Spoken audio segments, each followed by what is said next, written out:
Hi there! Hello. Did you find everything okay? Actually, do you guys not have frozen flakes? No, I guess not. Oh, well, then I guess I didn't find everything okay. But it's okay. How unfortunate. But lucky you, this item is actually on sale right now. It's 2 for $8, or 4 for $16, or 8 for $32, and so on and so forth. Wait, 4 for 60, 30... I don't think it was necessary for you to say the last two options. Well, one box costs $5. If you bought 4, you would save $4. Nothing unnecessary about saving some money.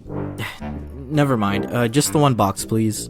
Alrighty, with tax that'll be $5.65. Would you like to donate $5 to the Sick Raccoon Foundation? Oh, no thank you, I donated yesterday. Doesn't mean you can't donate again today. Charity doesn't have a quota. I agree, but I'm good, thank you. Do you have something against raccoons? No, I never said that. I know you are what you eat, but just because raccoons eat garbage doesn't mean they are garbage, okay? I just wanted cereal. How about $3? Little Ricky could really use your help. Look at him, so cute. I don't know, he looks pretty okay to me. Well, that's where you're wrong. He doesn't look. He can't. Because he's blind. Because you haven't donated today. Do you guys not have self-checkout yet?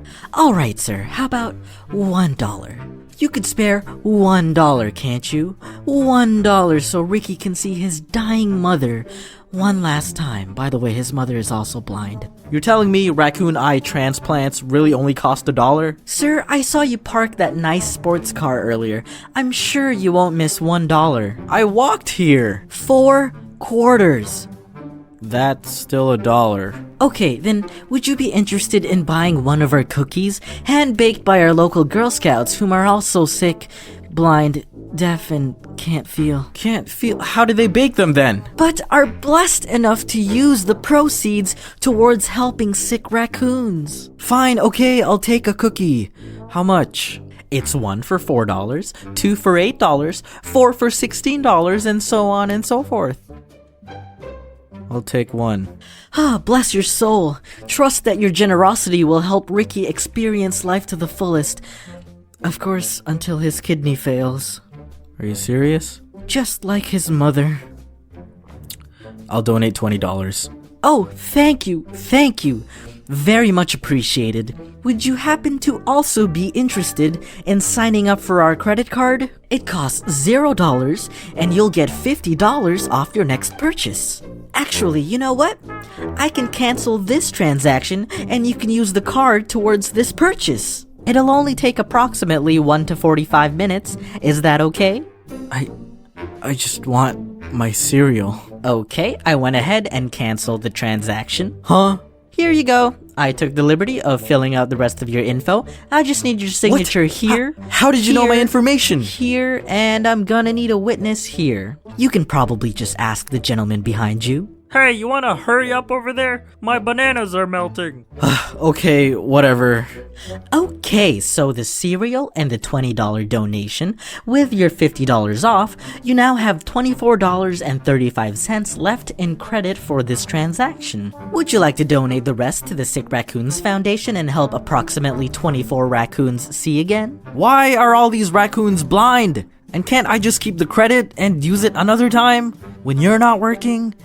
God. Not unless you sign up for our rewards program, which I've already filled out for you. I used your info from the credit card application. How did you get my information? And while I was at it, I also signed you up for the army, co-signed us a lease for my new condo, registered you as an organ donor, adopted 3 foster children for you, and elected you as vice president of my son's anime club. Will that be all today? Can I speak with your manager, please? Oh, I am the manager, sir. Kirsten Wart. Nice to meet you. I also happen to be the owner of this franchise, Mall Wart. What would you like to speak to me about? I just wanted cereal. Sir? I just wanted to have a nice bowl of cereal. You guys didn't even have the one I like. Sir, are you still And now I have 3 I children. also subscribed you to Raccoons Weekly. Now I have to share my cereal with them. Hello?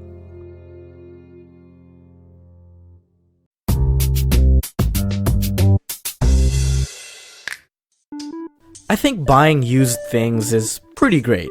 Oftentimes, I'm not one to really care if something is brand new, as long as it still functions as well as or close to something that is new. One man's trash is another man's used trash. I know everyone worries about being scammed or attacked, but honestly, most of my experiences with buying used things from strangers have gone pretty smoothly, except this one, and another one that I'll save for another time. I mean, if someone's trying to sell you a desk, but they don't have any pictures of it, then I don't know, don't risk it. When I moved out from my parents' house, I left the PlayStation 3 behind, because it technically belonged to my sister. But I owned a lot of the games, which I brought with me, and by the time I moved out, the only PS3s for sale were used ones. So I figured I'd check Kijiji, which is an online classified ad service, basically the Canadian version of Craigslist, even though we also have Craigslist here. But Kijiji is better. I actually bought my Wii the same way a few years earlier, and the dude happened to be a fan. So I searched up PlayStation 3 and checked out what was available. I come across one for $230, which came with 2 controllers and like over 20 games. Most of which were like FIFA 2011 to 2069, I don't know. I didn't really care much for them, and so I thought I'd try haggling. Hi, is this still available? And if so, could we negotiate on the price? I'll think about it. How does 200 sound? 215. Okay, I wait a bit. And then I tried the third-party tactic. Well, I'm looking at another seller, and they're giving theirs for 200. Which was actually true, but they didn't have an extra controller and over 20 games. That's why I'm trying to haggle for this one. 200 is good. Got him. Awesome. Actually, I changed my mind. 225. What the hell? How do you go from 230 to 215 to my negotiated price of 200 and then back higher to 225? This person didn't know how to haggle. Unless he saw through my bluff. But either way, that counteroffer didn't make sense. No deal. Alright, never mind. Okay. So I continued looking at other ads and offers, and then about an hour later, he messages me again. You sure 215 isn't good? What? Okay, at this point, I'm thinking he might be getting a little desperate, so I continued to play hard to get. No. Okay, I'll do 200 if you pick it up today. What is going on? Okay, I thought I was definitely dealing with a kid. But hey, we finally agreed on a price. Alright, where can I meet you? 248 Shimmer Street. When can you come? Is 9 okay? A bit earlier, maybe 8? Okay, see you then. Okay. Do you want to see it working? Yeah, sure. So I head there later that night, and 248 Shimmer Street actually has 2 apartment buildings, A and B. I texted him and asked which one it is. It should be A? Should be. Should be? I don't want to know what your building should be, as if it's dependent on unknown factors. I need to know your definitive location so I can safely make this transaction. I was getting a bit nervous. A part of me thought I was gonna get mugged, but then I thought, this probably is just a kid who's just not responsible enough to know his own address. I go inside building A. I text him saying I'm at the ground floor, and he replies that he's on his way down. 5 minutes pass, nothing. After 10 minutes, I get a text. I don't see you. This dumbass, I don't see him either, meaning he's probably in building B. So I head on over and go inside. I still don't see him. And I'm expecting a kidney extracting shank in my body any second now. I'm in building B, I don't see you either. No, I'm in A. What? Was I blind? Was he blind? Where are my kidneys? Okay, still there. I head back to building A. Okay, I'm here. I don't get a reply, but after 5 minutes of waiting, he finally appears. It's a middle-aged man. I'm gonna die. Are you Kane with the PS3? Yes, we'll head upstairs to test it. I reluctantly followed. We get to his apartment and he opens the door. Inside is a kid setting up the PS3. Kane, hurry up. What? Huh? I thought you were Kane. But you're also... My kidneys. Kid Kane finally sets up the PS3, tries to turn it on. Nothing happens. He tries again. Still nothing.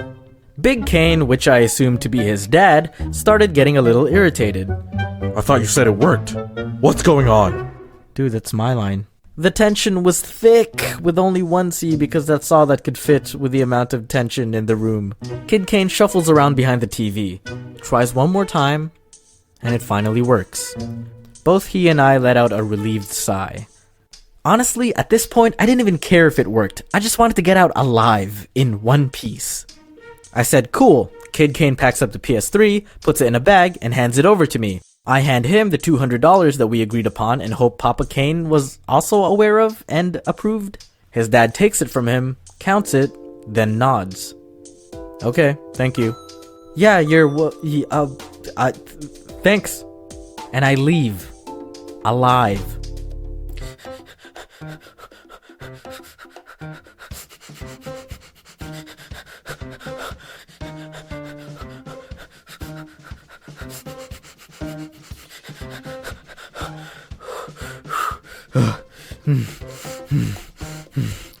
Worth it.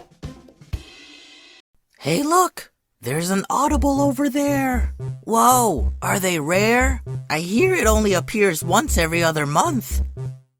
Oh man, it ran away. It's okay, we can just go to audible.com/Domics or text Domics to 500 and get a 30-day trial with a free audiobook and 2 Audible originals.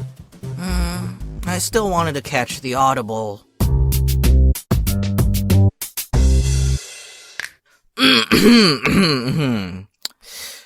I've been playing too much Pokemon Go lately.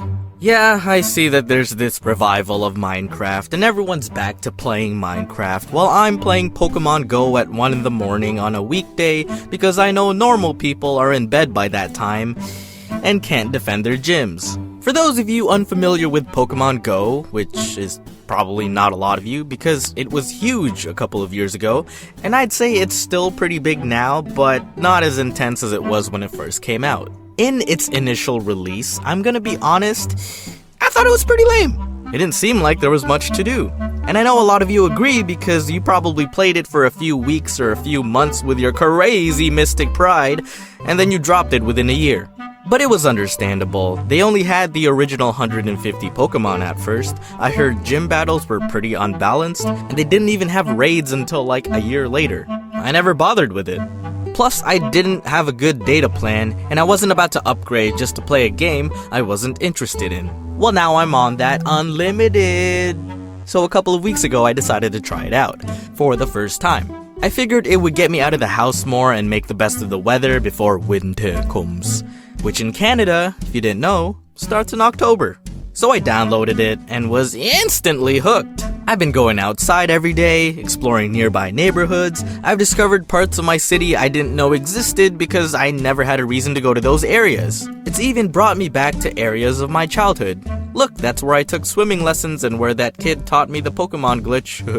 I understand what I am. I am a gamer at heart. I don't like going out for runs just because it'll make me healthier. But if it means being able to hatch these eggs for rare Pokemon, then yeah, I'm down. I don't know, I just find it difficult to do things or go to places unless there's a real purpose or unless it's a game. Hey, you wanna go for a walk and get some air? Nah, I'm good. Kinda tired, and I'll just be a buffet for the mosquitos. I'll pass. Is it the one by the library or the clock tower? Did you just say library?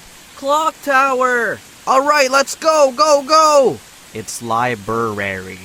I told my friends that I started playing and was pleased to find out that nearly everyone has played before. So I convinced everyone to start playing again. And Pogo is definitely more fun when you roll out with a squad. It's actually kinda scary sometimes. I stopped by a park one time on the way home just to roll the gym, and there was a Raikou raid happening, a legendary Pokemon.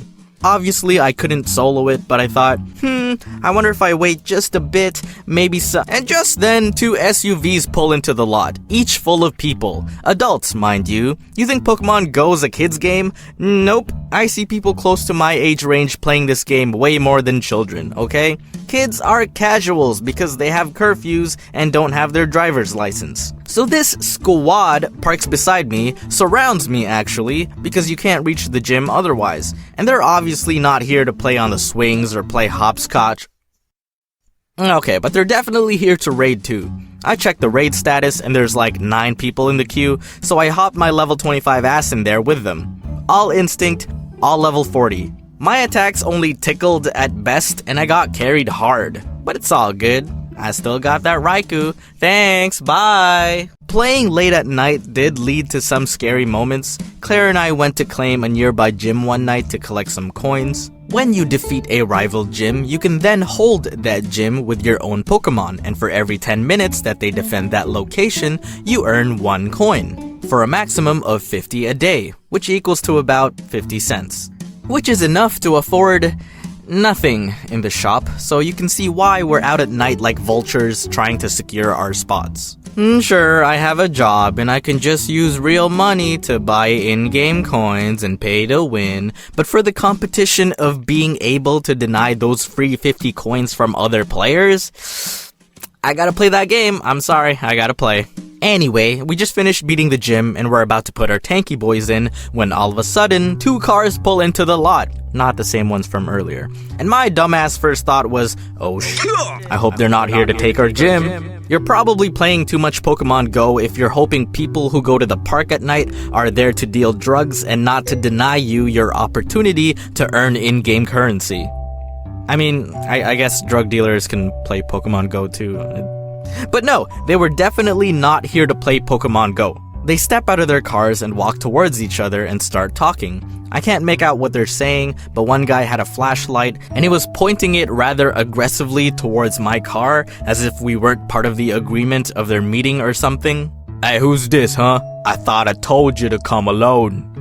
No, they're not with me, is my assumption of their conversation. And after a few minutes of this, they both get into one of the cars and drive out of the lot, leaving the other car behind. My first instinctual thought, there's a dead body in there, let's get the f*** out of here. So we also pull out of the lot and drive off. But as we're leaving the park, I realize that they didn't entirely leave and were just idling down the road. I drive the other way, and they start following us. Alright, well now I can't head straight home or else they'll know where we live and murder us for being witnesses, so I'm just gonna drive aimlessly in whatever direction and maybe they'll leave us alone. They eventually turn at an intersection and stop following us.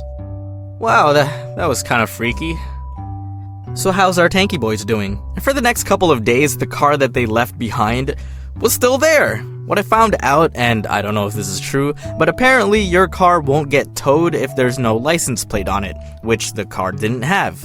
My assumption is that whoever's car it was probably visiting their friend and had nowhere to park, so they thought this loophole could work. I don't know if they got ticketed, but they definitely didn't get towed because that car was there for at least a week. I don't know how long Pokemon Go is going to be hype for me, but I do really want to make my board game cafe become a Pokestop. And sadly, it seems like nominations are unavailable for my area, but if anyone has any hookups, yeah, let me know. Well, would you look at the time? It's vulture o'clock, and that gym looks pretty decayed. Alright, see ya!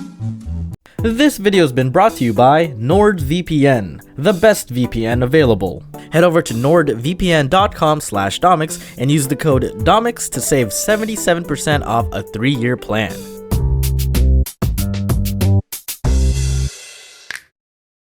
A few months ago, I decided to get an office studio to work in so I could have a place for my soon-to-be local animator team. Also, I realized how hard it was to work at home because it got way too comfy at times, especially when I had my bed literally 2 feet away from my desk. I'll be with you soon, my love. As some of you may have noticed over the years, I got additional help on my animations from my friends Jom, Sho, and Lboy. Wait a minute, Dom. You mean to tell me that you don't animate your videos all by yourself?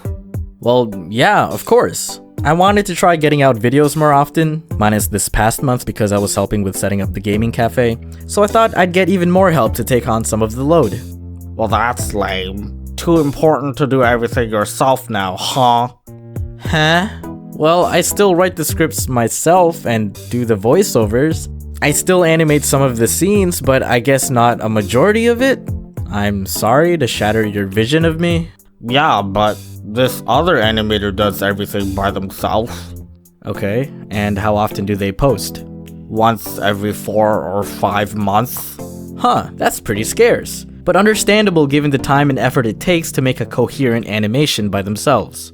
Yeah, I get that, but I just wish they posted more often.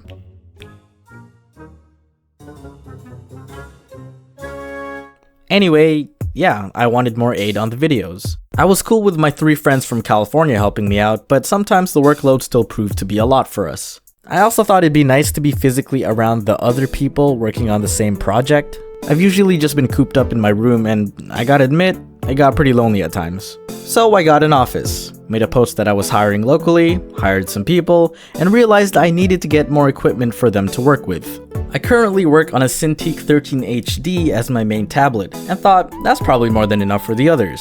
So I decided to check if anyone was selling any used Cintiqs on Facebook Marketplace, and my favorite, Your Junk My Jewel platform, Kijiji, the Canadian Craigslist alternative. Wow, Dob, why are you being cheap? Why don't you just buy a new one? Surely you could afford it with your millions of dollars. Well, surely I can afford to also save some money when I can, right? The tablets are used, but they work just fine, and my animators don't mind, right guys? I managed to find 4 that were available, but they were all spread out around the Toronto area. One was a 5-minute drive down the street of where I live. Another was in downtown Toronto. Another was at Seneca College. And the last one wanted to meet at a Starbucks that was about 15 minutes away. I asked when they were all available at their earliest convenience. Downtown person was available the next day, so I went and scooped that up on Friday. The rest were free the day after. The thing was, I had a dentist appointment Saturday morning, which was a 40-minute drive away. Don't ask why it's so far. And then I also scheduled the animators to come in later at 1 p.m. But it kinda worked out because I could head to Seneca College and one of the other sellers on the way back to the office. Now the Starbucks dude was a bit more complicated. Here's how that conversation went. Hello, is this still available? Hi, Dominic. Yes, this is still available if you're interested. I am. When is your soonest convenient time to meet? And is cash okay? I am away, but my daughter can meet at a Starbucks after 2 o'clock tomorrow. Are you close to the Starbucks at and let me know and I'll sort out the details on our side. Cash is fine. Sure, I can stop by after 2. I'm not too far from there. Alright, after 2 should be doable.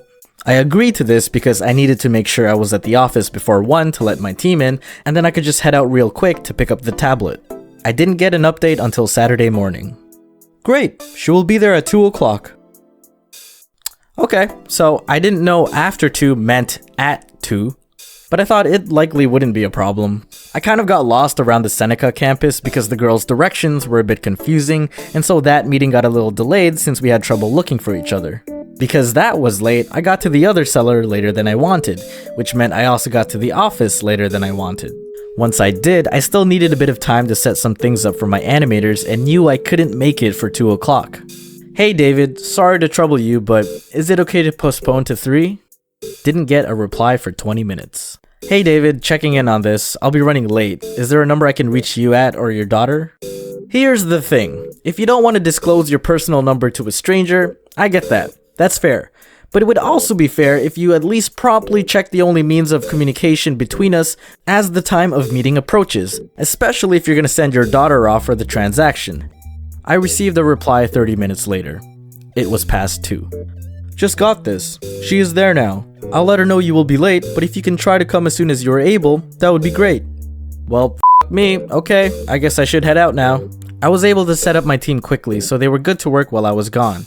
I drove there and got to the Starbucks about 12 minutes later and rushed inside. And then I realized, I don't know what David's daughter looks like. In fact, I don't even know what David looks like. I had no frame of reference. So I had no choice, I had to use my deduction skills. Except I kind of felt like a creep just standing there at the entrance scanning the life forms in the room. Like, if you get to a movie late and your friend saved you a seat, you'd probably find them in less than 10 seconds of scanning. I stood there for a good minute. Like, okay, she doesn't have anything that looks like a tablet. That's a dude. She looks like a bit too old to be a daughter. Kind of morbid, but true. Eventually, I gave up and just sat down. No one seemed to be acknowledging me as I continued to look around, and you'd think that if you sent your daughter to make an exchange, they'd be on the lookout for the person they're going to meet. So I assumed she either lacked map awareness or she wasn't there. Hey David, what does she look like? Hi Dominic, she is now across the street at Wild Wings. Do you mind meeting her there? She's with a few friends in the restaurant. Okay, I guess we're playing Where's Waldo now, except it's the version where you don't know what Waldo looks like. I wasn't too surprised that she didn't stay. I probably would have left too if I had to wait that long. So I left Starbucks, went across the street, and into Wild Wings. Hi, welcome to Wild Wings. Table for... one? No, sorry. Actually, I'm here to... meet someone? I didn't know what to say. I probably could have been honest, but it just felt weird to explain to her that I don't exactly know who I'm meeting, because the father of the person in question seems to be trying to shelter her like she's in a witness protection program. Okay, well, you can have a seat for now. Thanks. And again, I was hoping there's a girl keeping an eye out for someone who looks like they're looking for her. I did my Terminator scan again and found multiple tables with females who were accompanied by friends. If I had to guess, I'd say that table over there would probably be it. As I looked at the group, one of the girls looked at my direction. And then the rest of them turned their heads too. They laughed for some reason and then went back to their conversation. Oh god, I don't want to be here. I didn't want to go to each suspected table like a door-to-door salesman, but I felt like that was my soon-to-be only option. David, I don't know what she looks like. There are multiple females with friends here. Okay, I let her know you're there. What the f does she look like? Usually has round glasses, blonde and blue short hair. She's in her 20s. At Wild Wings. Thank you for specifying her location. I felt like I was still in the dark with those physical descriptions, but because you verified her location again, I have now confirmed her true identity. My intuition was right. That was the table. Target acquired. Are you David's daughter? Yes, hello. I've been looking for you.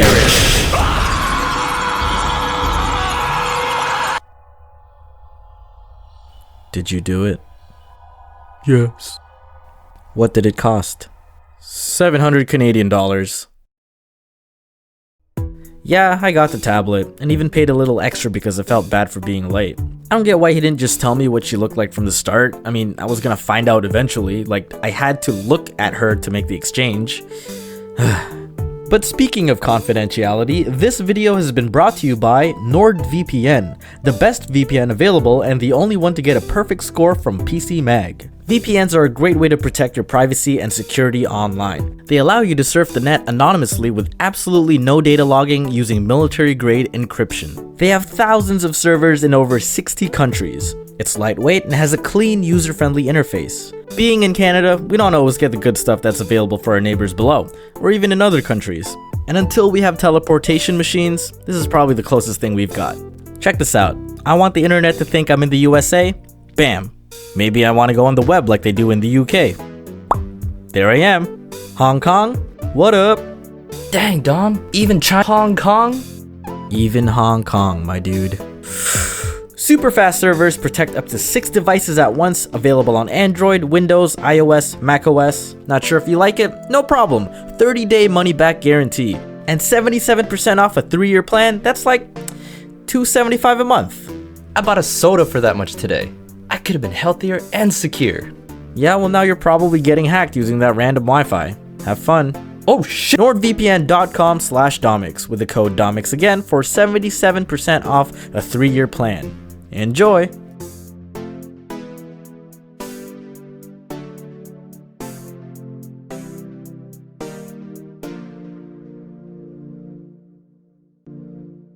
Hello! Thanks to Skillshare for sponsoring this video. Improve your technical skills and learn new things with online classes by clicking the link in the description to get a special 2-month trial of Skillshare.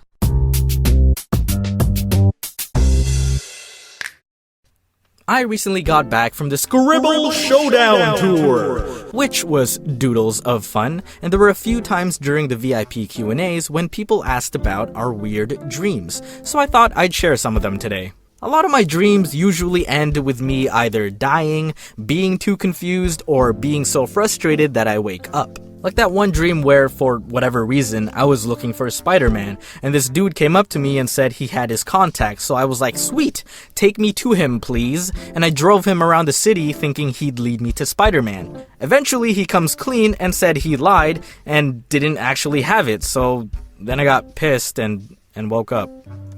The one I talked about on tour was a recurring dream I'd have where I discovered how to fly. And it always took place in the grass field of my elementary school during recess. Okay, so in order to fly, in my dream, I'd need to do a running start, and whenever I was ready, I'd jump and then curl into a fetal position as if doing a cannonball into a swimming pool. Once locking this pose, I'd keep my running momentum and continue in whatever trajectory I jumped towards, for as long as I wanted. So I wasn't going very fast, but I was flying. And if I wanted to stop, I'd just open up and start falling. If I wanted a slow descent, I'd just need to slightly uncurl, I guess. It was a weird mechanic, okay? I didn't think to try doing it straight upwards, but if I did, I'm sure I'd be able to leave the atmosphere. I also tend to have a lot of dreams that involve DDR. I don't even play DDR that much anymore. There was this one dream where I was playing at a machine in the arcade, but it kept crashing whenever I got to the third and last song. So I was getting pretty upset because it was super lame that it took my credits, but I'd only get to play 2 songs. And since I only had 2 songs, I had trouble thinking of which ones to play because I really wanted to make it count. And I was trying to look for one specific song but couldn't find it, and I was running out of time and I was getting really stressed, like, where is this song? It should be in this category. Okay, organized alphabetically, maybe it's under T, or does it use its Japanese name in this version? And then the timer hit 0. It automatically picked a song I didn't like. I started crying. In another dream, I was at a concert and was looking for the DDR machine for some reason. Well, like, why would there be DDR here? What are my priorities? After a bit of walking, I see a glimpse of the screen cabinet of the machine in the distance, past the sea of audience for a concert I should probably be paying attention to. After swimming through the crowds, I get to the machine, but there were no dance pads. I was so upset and yelled so loud that someone, I guess a moderator for this machine, came and tried to help me and said, "Oh, hang on, let me go get him." Huh? Why are they even separated? Surely enough, he returns with the dance pads, except they were the soft dance mats that were meant for home setups. You know, the kind that you could fold and it sucked ass because it was meant to be played without shoes and the sensors were bad so you couldn't really play any hard songs on them. Like, how am I supposed to play Max Unlimited on this? I screeched out of frustration, and then I woke up. In this dream, I was in the supermarket to buy some stuff, but when I tried to pay at the register, the lady said my credit card got declined and told me to swipe again. But I found that weird and noticed at the last second that the machine said robbed confirmed before it restarted. So I called her out on it and said, no, I don't want to swipe again. And then she tried to make a run for it, and I was like, what the heck? And called the police on her. When I reported her, I discovered that she was apparently a wanted criminal, and so they sent a whole search squad for her, but for some reason I came along with them and was part of like a raid at her hideout. But somehow I also had lightning powers, so when we finally bust into her base, there was this epic fight between me and her because she had fire powers. And if Avatar has taught me anything, it's that lightning is stronger than fire. So I wrecked her ass. And then the dream kind of transforms where the hideout turns into a hotel unit I'm staying at, which for some reason overlooks a high school where a prom is happening. Then I woke up because it just stopped making sense. Yeah. In this last dream, I was with a friend who I'm not even close with in the real world, but for some reason we lived in the same house. We were talking in the kitchen, I guess, and I noticed she was in a bad mood. I asked, hey, what's wrong? And I found out she recently had a fight with her boyfriend. Is it because you're living with another guy? And while we were discussing it, all of a sudden, a person comes into the room and starts trying to kill us. It's not even her boyfriend, it's just some random dude. So we have this weird, gruesome fight around the house. I'm throwing stuff at him like, why are you doing this? We were having a conversation. Eventually, we get into the garage and I tell her to start the car while I hold the door that the murderer is trying to open. But for some reason, there were dummies in the car. Why are there dummies? I don't care, just take them out. She throws them out and I make a run for the car. Start it! Go, go, go!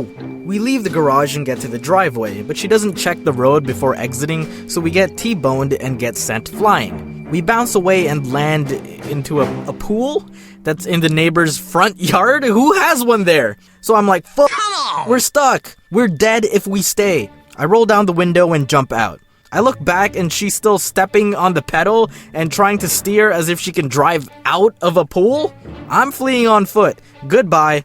But she's determined and desperate, so she keeps trying to drive and somehow the fucking car actually gets out of the water. Are you kidding me? Okay, I guess I'm the idiot here. So I jump back in and we continue driving away. After about a minute or so, we get rear-ended by another car. It's the murderer! And for some reason, his girlfriend's also with him. So we do this whole Fast and Furious chase scene, but eventually hit a traffic jam. We're bumping into cars, trying to force them to move out of the way, but the killer couple eventually catches up to us. They pull up beside us on her side of the car, and he sticks his hand out and grabs her face and twists it. And then somehow reaches my face and does the same. And then it ends? I'm suddenly transported in front of this being. Not sure how to describe it, but it was monster-like, nothing like anything I've ever seen before. Where am I? What is this? And it goes, wow, that was a good episode. What? Apparently, I was in a Black Mirror episode, but I've never watched anything like that in real life.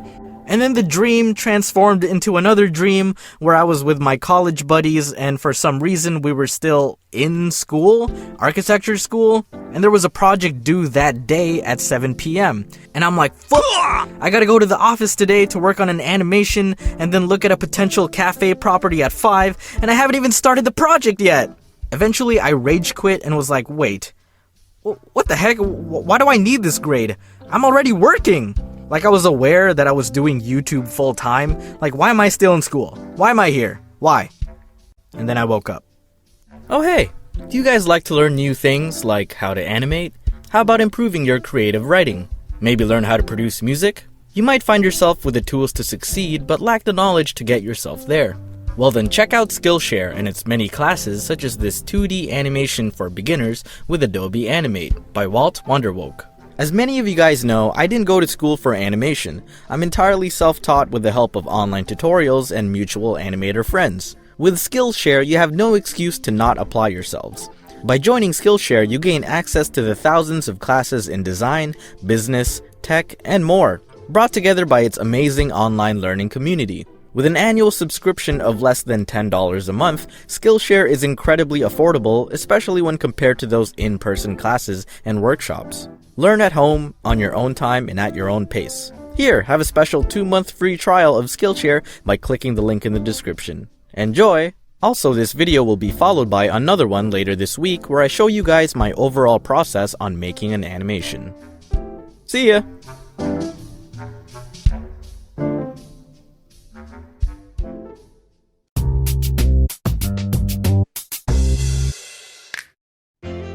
Back when I was in college, I joined a pyramid scheme, which is a business structure revolving around the investment of recruitments who further recruit more participants whose commissions are often partially credited to the earlier recruiters. There are many variants of the pyramid scheme, but the typical outcome of its design is that those in the bottom levels generally do not find profit. Me. That's me, right there. They are illegal in many places, and so they will never admit to you that they are a pyramid scheme. They switch around a few business mechanics to get around the semantics of what defines a pyramid scheme, but they are a pyramid scheme nonetheless. I think it was a friend who one day invited me to join him for a job listing. I don't remember how he found out about it, but despite not having much luck in the part-time job hunts during that time, I wasn't really too interested at first. I didn't understand what the listing was for, but he mentioned that it didn't require prior experience or education. And here I was thinking, well, I have an education. Maybe they'll see that as an advantage and hire me. Ooh. Gah, so stupid. Keep in mind, I was naive to this sort of thing at the time and didn't understand the concept of pyramid schemes yet. I didn't get to watch this kind of video to warn you all about them. So we drive to this sketchy neighborhood I'm unfamiliar with and arrive at this unwelcoming building. And after knocking on what could have been both a front or back door, we were greeted by two people, which I assumed to be the employers. Later, I realized that recruiters was the more appropriate title. They quickly introduced themselves and we were then led into a room with maybe 3 or 4 other people. The room had a panel arrangement with a projector set for a PowerPoint presentation at the front. At the side was a snacks table, so you bet I partook in some of that free shit. Hey, whether or not I get hired tonight, I'm at least getting something out of it. Unless I get murdered. They started the presentation soon enough and began talking about their product, which was this premium organic instant coffee, and we were going to be responsible for selling it, which I thought should have been a relatively simple task, right? Many people open up their mornings with coffee to be able to survive a workday, or even start their evenings with one to prepare themselves for the long night of a deadline rush. It's the kind of product people could want at any time of the day. The presentation was relatively short and simple. They first talked about the benefits of being involved in this business, such as the ability to earn full-time income for part-time work, and how they reward BMWs to recruits who work hard and reach a certain quota of their own recruitments. I don't know what it is about these pyramid schemes, but for some reason they always offer a nice car that you realistically will not be able to earn. They also mention a lot of company vacations and benefits that you'll be able to indulge in, all for selling some coffee. And it all depends on how hard you want to work. And that's how they get you. They reel you in with an opportunity that seemingly anyone can be competent in, shower you with the potential for extravagant rewards, and challenge your pride of whether or not you have what it takes to make it big. Sure, there's some truth in that, but it's a real cop-out for the responsibility for you, their recruitments. They've got nothing to lose. If you make it big, well, hey, I guess they were right. I told you could do it. It's just like we said. I don't know why it's a southern accent, we're in Canada. But if you fail miserably, they leave you with the verdict that you've only got yourself to blame because you probably didn't work hard enough. Being a college student contemplating about his continued passion for architecture school, I was a perfect target for them. I was looking for ways out of my program, looking for other options, and they caught me slipping. They continue on with some bullshit health benefits of the coffee and how much more superior it is compared to your everyday Tim Hortons, as if this was supposed to give you eternal youth or something. Now don't get me wrong, they of course let us try some samples of the coffee, and not gonna lie, it kinda slapped. But you know, maybe drinking a product from strangers in a sketchy house should have called for more caution, because they could have been a cult for all I knew, and I probably just drank the ashes of one of their leaders so they could be reincarnated inside of me. I don't know. 10 years later, I'm still doing alright. In the middle of the presentation, they even had to preemptively defend themselves and said, "This is not a pyramid scheme." I mean, for them to have to include that in their presentation definitely meant people have accused them of being so in the past. Red flag missed. Gah, so stupid. After the presentation, I went up to one of them to have a bit of a chat, because when he introduced himself, he mentioned that he was previously an architect. Oh snap, hey, I'm in architecture school, what's up? I asked him about his experience with being an architect, where he studied, and what made him decide to leave that career path and choose this instead. I was given a pretty dismissive answer, as if he was trying to dodge the topic and only wanted to talk about the coffee and my interest in it. Oh, okay, maybe one of the buildings he designed fell and doesn't want to talk about it, Were you even an architect, you scheming son of a bitch? Okay, so here's how the scam works. You first have to buy the coffee inventory from your recruiter. They give us a choice between 3 levels of packages: the bronze, the silver, and the gold, each with varying amounts of the coffee and its different types. The bronze only gave you like 2 boxes, and this was meant for recruitments who aren't as willing to dive into the scheme, but are down to dip their feet. Low commitment, low risk. In the mind of a scammer, if they can't get someone to full commit, they could at least milk a few drops out of them. The silver gives you a bit more, and of course gold gives you the most, with a larger variety of flavors and decreased price per unit. They got me. That's a bargain. I'll take 10. We are then tasked with selling the product, of course, but we could also find our own recruitments who could sell the coffee for us. Huh? Now you're seeing a pattern here. But here's the thing, they didn't exactly tell us how much to sell the coffee for. We had to determine that ourselves. Alright, I guess that kinda makes sense. Selling low would be easier to sell for lower profit, and selling high might be more risky, but you earn more. Set your own stakes, I see. So I did a bit of math when I got home to try and determine my price and eventually settled on one I could manage. I first started with selling to a few friends and immediate family, trying it out with people I personally knew, and then slowly approached people in my architecture program because we'd all be at studio late at night. I could save them a walk to the coffee shop. This went on for a while, and eventually, after a bit of earnings, I was able to rent out a small unit downtown and open up my own coffee shop. It did really well, and I even got to recruit a nice bundle of people who first started off as frequent customers. Within months, I was finally rewarded with the fabled BMW that they promised us in the presentation. And with that car, I took a trip to a nearby park where a beautiful woman approached me and complimented how big my wallet was, and so I courted her, and now we live lavishly on our own island guarded by narwhals. No, I didn't sell jack shit. My mother and two of my friends bought a pack, and then I realized I had zero marketing skills because I was awkward when approaching people, and so I was stuck with an actual pyramid scheme of boxes of coffee that I couldn't sell, and the only consolation I had was that I at least liked drinking it because it did low-key slap, and now the only people who actually benefited from this were my recruit. Oh, that's how the scheme works. The presentation by the schemers really knew how to boost your ego and hyperbolize your potential to make it big. But really, they couldn't care less if you sold the coffee or not. We weren't really buying inventory from them, we were just buying. We were the customers, made to seem like investors were the people we invested in, had nothing to lose. And you can only imagine how many more layers of recruitments it goes up before them, with this scenario repeating itself over and over. Again, that's me, right there, at the bottom. With today's pandemic still heavily affecting many parts of the world and putting people out of jobs, you might be looking for alternative ways to make some money. And it's times like these that can make people really vulnerable and susceptible to these organizations. And while the one that finds you may not be selling coffee, hopefully you can sense the red flags and make better decisions, unlike me. These pyramid schemes are still around because they do still work to some extent, but it's heavily advertised that anyone can find personal success in them. Which is false. But hey, Narwhal Island Guard sounded pretty cool though, didn't it?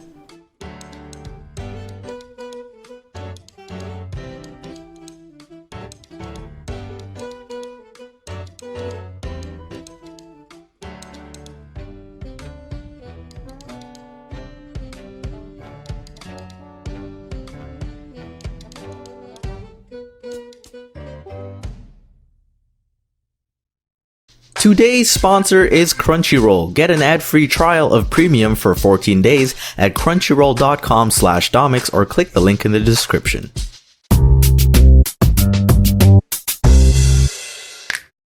When you go to most conventions, there is usually different levels of admission you can buy to be able to attend. You got your regular badges for when you want a vanilla experience, you got your VIP and industry badges when you want to see special events or want priority entry, and you got guest badges for when you're part of the special events. But there exists a badge that grants you, usually, all of those privileges combined. The Media Badge. With this all-powerful magical badge, you get to experience nearly everything the convention has to offer for free, as long as you meet the necessary qualifications with the agreement that you must create and publish media based on said experiences. So every year, except this one, because everything is cancelled due to that virus going around, stupidity, my friends and I attend this one anime convention as a sort of yearly reunion. You guys might know about it. Last year I heard it took over 5 hours to just get inside the building because of how long the line was. Well, every year we apply for that golden ticket, the Media Badge, sometimes known as the Press Badge.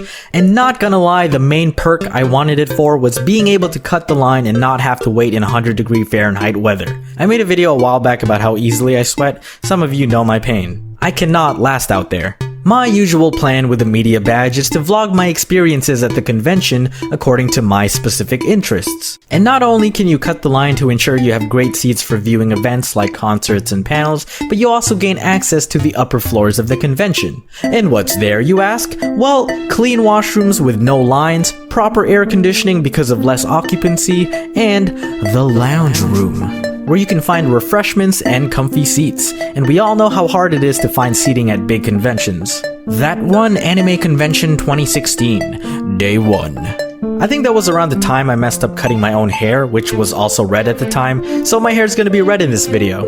After entering the building of the con, my friends and I headed straight to the lounge room to check it out, so we know where to meet if anyone gets separated, because sometimes electronic communication isn't very reliable in such density of people, so you kinda need a dedicated spot to reconvene. Okay, so we're upstairs, walking down the hall, about to enter the lounge, talking about who we want to visit in the artist alley first, when we get cut off by this guy. Hey, you guys, you're media, right? I'm Dylan, head of media. Yes. Hello. Hey, what's up? Alright, so I'm in a bit of a bind. I'm about to have Miss Kurabayashi and Miss Ishida in the other room for an interview, but we're low on interviewers. Could you guys jump in there and ask some questions? I'm sorry, who? I mean, we were a media team, but we were neither equipped to interview anyone, nor were familiar with the people we were supposed to interview. No offense. It would feel disingenuous to do so. I don't think we can. We don't really have anything ready. Listen, I'm gonna be real with you guys. You're only here because of me. So I'd really appreciate it if you can do this. Alright? You know when someone asks you a request, but it doesn't feel like you get a choice with the answer? I mean, I get it. They were invited guests, and it would be embarrassing on both ends for them to enter an almost empty room. Yeah, Sure. I guess we could Okay, do you got it. Yeah. No problem. Cool, awesome, great. They'll be ready in 5 minutes. Alright? See you guys there? 5 minutes? Alright, do you guys have any idea who they are? No. Okay, I searched them up. They're both singers, and I think they've also done some voice acting roles. I was not familiar with their work, but I guess it didn't really matter. We just had to come up with some generic questions, and hopefully it'll be enough. Hopefully there'll be other people there more prepared for the interview. Hopefully. Interview time. There were maybe 3 or 4 other people in there, each geared up like a journalist. Camera, mic, etc. And then you got us goons with our scrap piece of pad paper containing our 5 minutes of collective brainstorming. Let's fucking go. So we get on with the interview, and it actually went pretty well. And you know what? We were the ones who asked the most questions and sparked pretty engaging conversations with them. Well, with the translator anyway. And honestly, Crush kinda carried us. Who were your role models or influences when you were first getting into the industry? Growing up, did you always know you wanted to be voice actors or singers? Or did you realize it later on? When you first performed in America, did you expect the kind of response from your audience, considering it was a different country? How did your friends and family respond to your ambition to become a singer or voice actress? After you voice a character for a series, are you excited to watch the episodes you are involved in? Is there any advice you'd give your younger self when first starting your career? In this industry, your voice is your instrument. Do you have any tips for taking care of your voice? And then it was over. We took pictures, thanked them for their time, and headed out. Alright, so Artist Alley, for real this time? Yeah, let's go. And again, Dylan cuts us off. Hey guys, just want to say thanks so much for helping me out back there. I owe you a solid. If there's anything you need, let me know. Yeah, no problem, Yeah, it was man. actually pretty fun. You're welcome. And that's how you justify Media Badge. So we went on with our plans, going through Artist Alley, where Media Badge really grants you no advantages, so it pretty much took up our whole day. Yes, Artist Alley was that big. And if I remember correctly, that might have been the year they moved Artist Alley to the downstairs hall, and the air conditioning wasn't working. Yeah, it was a grimy weekend for artists. That one Anime Convention 2016, Day 2. We were trying to plan out what we wanted to do and figured, hey, we're like professional interviewers now, right? You guys wanna, I don't know, interview Toshio Ishizaki, aka Sushio, aka the animator god himself? You might recognize his work from Evangelion, Kill la Kill, Little Witch Academia, and Promare, to name a few. My friends and I were all animators, and he was the one guy we were excited to meet and interview. Unfortunately, when we tried to RSVP for the interview weeks beforehand, it filled up instantly. But hey, maybe we can, pull some strings, you know? Remember Dylan from yesterday? Remember how he's like the, I don't know, head of the media team? Remember him saying if there's anything we need, we let him know? Well, it's time to cash in that solid, baby.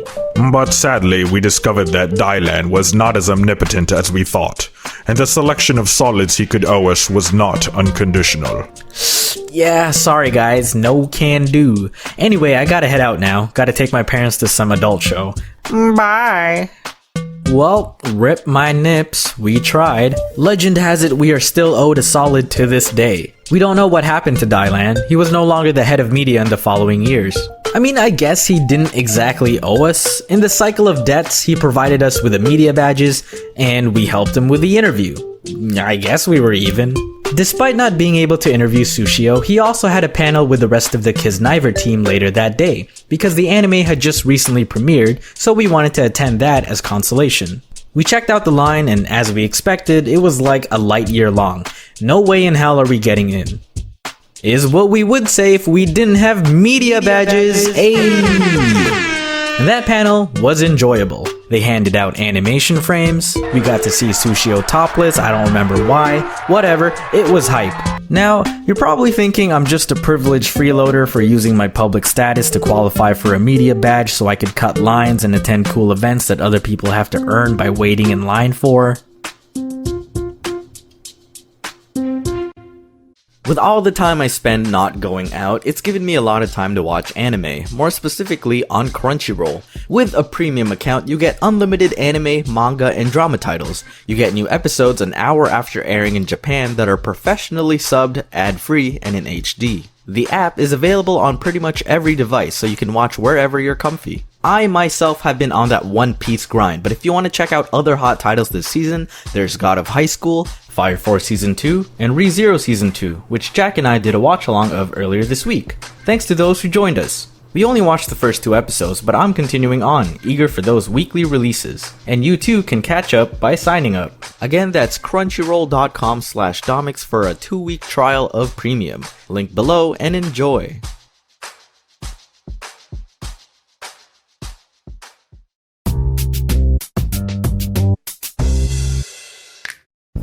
When people ask me what my fears are and what I'm scared of, I know they're expecting something tangible like clowns, needles, my credit card bill, but I can't really attribute my fears to single entities. I looked through a list of phobias, and while some of them do seem scary on paper, I haven't really been directly exposed to them to know if I'd be scared. I'm only scared by proxy because I know other people are. Like dinosaurs, a T-Rex for example. I can't say exactly if I am scared of them. They are scary, portrayed by media, movies, and whatnot, but I've never been, or probably never will be, confronted by an actual T-Rex to give it a chance to scare me, so I don't know if I'm scared of them. Does that make sense?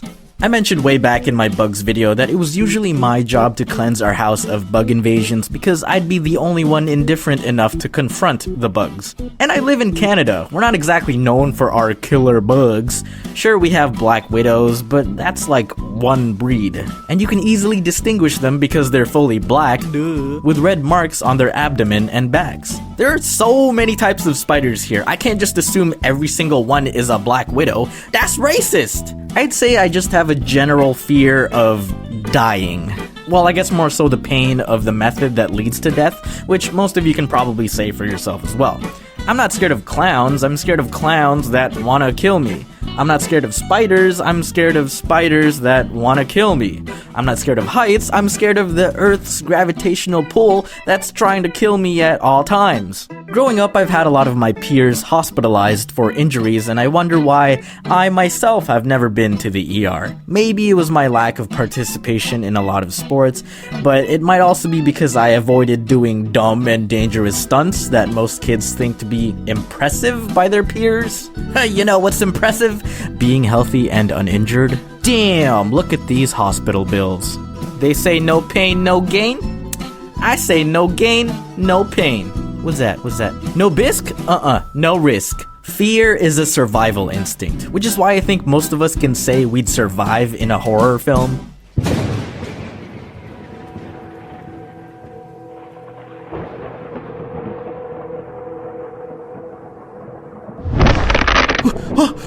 What was that? Dom?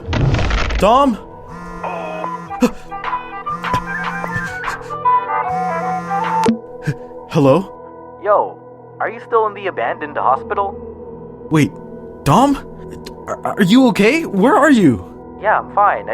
I never went in. I saw something weird in the window and you said, "It's nothing, don't worry about it, Dom." And I said, "No, thank you." Then, Who's been with me this whole time?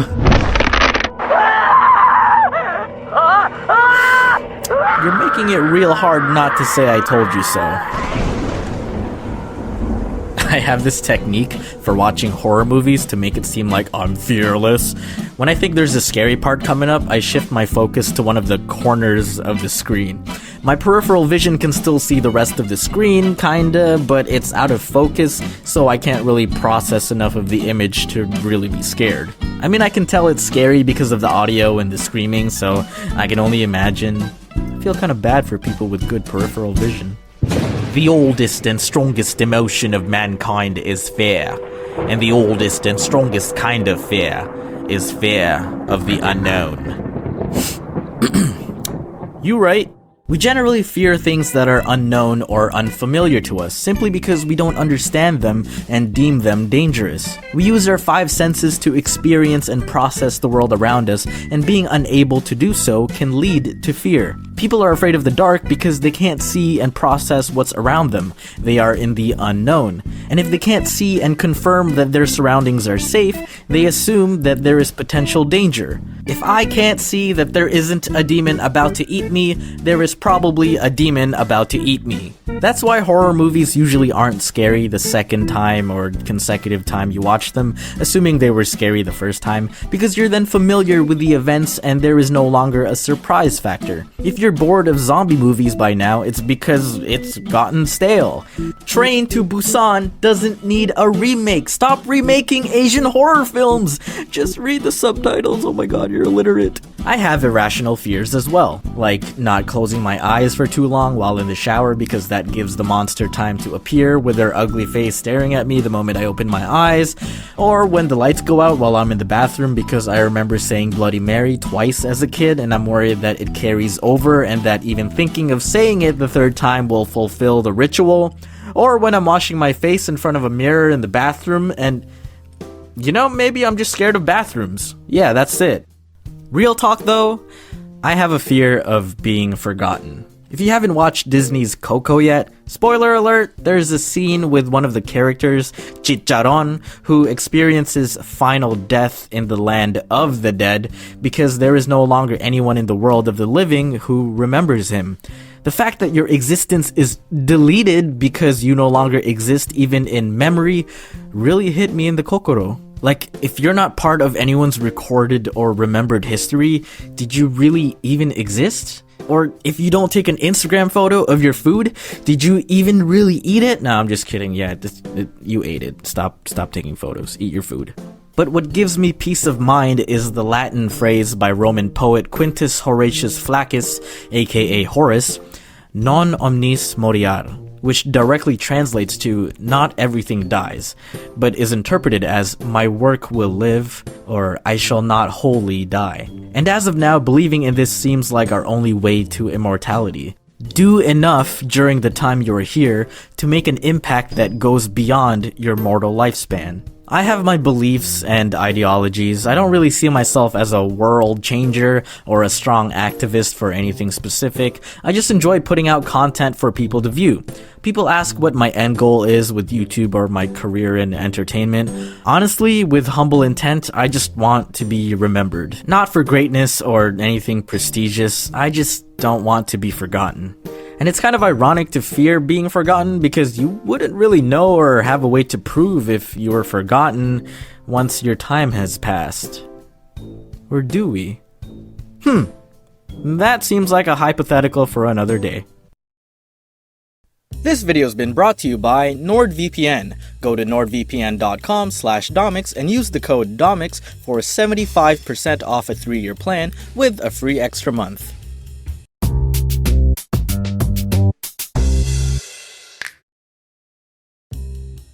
I've been alive for over 28 years now, and despite having significant events in my life, I have some pretty random assortment of memories from my childhood. Take my 18th birthday, for example. It's supposed to represent the day I entered adulthood, but I actually don't remember what I did that day. It was a Saturday, so I wasn't at school, but I was in architecture, so I was definitely doing homework. I know I didn't hold a big party, so I probably just had a nice dinner with my family. except I don't even remember where we ate. So I don't recall my adulthood gateway birthday from 10 years ago, but I do remember the last night I was in Philippines 20 years ago before immigrating to Canada. I guess you can debate that moving away would be a pretty significant event, but when I was 6, I didn't understand how far Canada was and how life-changing this move was actually gonna be. Anyway, I remember that night not because we had a long travel ahead of us, but because I was sleeping on the floor in the living room. I guess so once we wake up, it would be easier to quickly leave the house to go to the airport. I was a little restless and was tossing around and then turned towards the couch. And that's when a cockroach crawled out and then disappeared away from my peripherals. That's it. That's my last memory before moving. In grade 2, when we first moved to Canada, I made a friend who invited me to come over and play with his Transformer toys. I get to his house and we go to his room. And me already being a troll at that age, I go straight to his dresser and open one of the drawers. I find his underwear and pull one out and yell, "Ooh, underwear!" Like he's supposed to be embarrassed of it or something, like, haha, I wear these too, but I'm gonna make fun of you for it. Kids are such jerks. He laughs nervously and then we proceed to play with his toys. And that's how I remember Marcus. A chubby kid with cool toys that wore tighty-whities like me. In grade 4, I was out at recess playing a big game of Manhunt with a bunch of kids. Manhunt is basically just tag, but if you get caught, you join the hunter team and help tag the others until everyone is caught. I was hiding out between 2 portables, I think Americans call them trailers, which wasn't really a great spot because it was a dead end. If someone found me there, my exit would be blocked. And indeed, someone found me there and blocked my exit. There was maybe 3 to 4 meters between the portables, which gave me a tiny bit of room to try and juke my way past the hunter, except there was a loose nail sticking out of one of the portables, which caught my shirt as I was escaping and made a huge tear right under my armpit and also gave me a big cut. But I was more embarrassed than pained, so instead of going to a teacher for some help, I just fled and continued playing the game. 'Cause I go hard. I play to win. And even when recess was over, I continued to try and hide my battle wound for the rest of the day as if it was a sign of weakness, like, oh, I can't let them know I bleed. Mr. Sandal, Dominic is bleeding. Shut up! There was this one time in PE, or phys ed, or gym, or whatever you want to call it, and we were playing basketball. If you've ever met me in person and thought I'm really short, well, you're right to assume that I was the smallest kid in my class for the duration of my childhood. We were split up into teams, and mine had some bloody good players who were black. At one point, we were on the opponent side, and my teammate Mark was in a position to either pass to me or to my other taller and more skilled teammate. He passed to me. I went for a 3. Cash money. And even though I scored, my teammates still complained like, "Hey man, why didn't you pass to me?" And Mark replied with, "What? Dom is a good shot." Which was a lie. I mean, I was decent, definitely not as good as the other guy, but I feel like Mark just said that to justify his choice.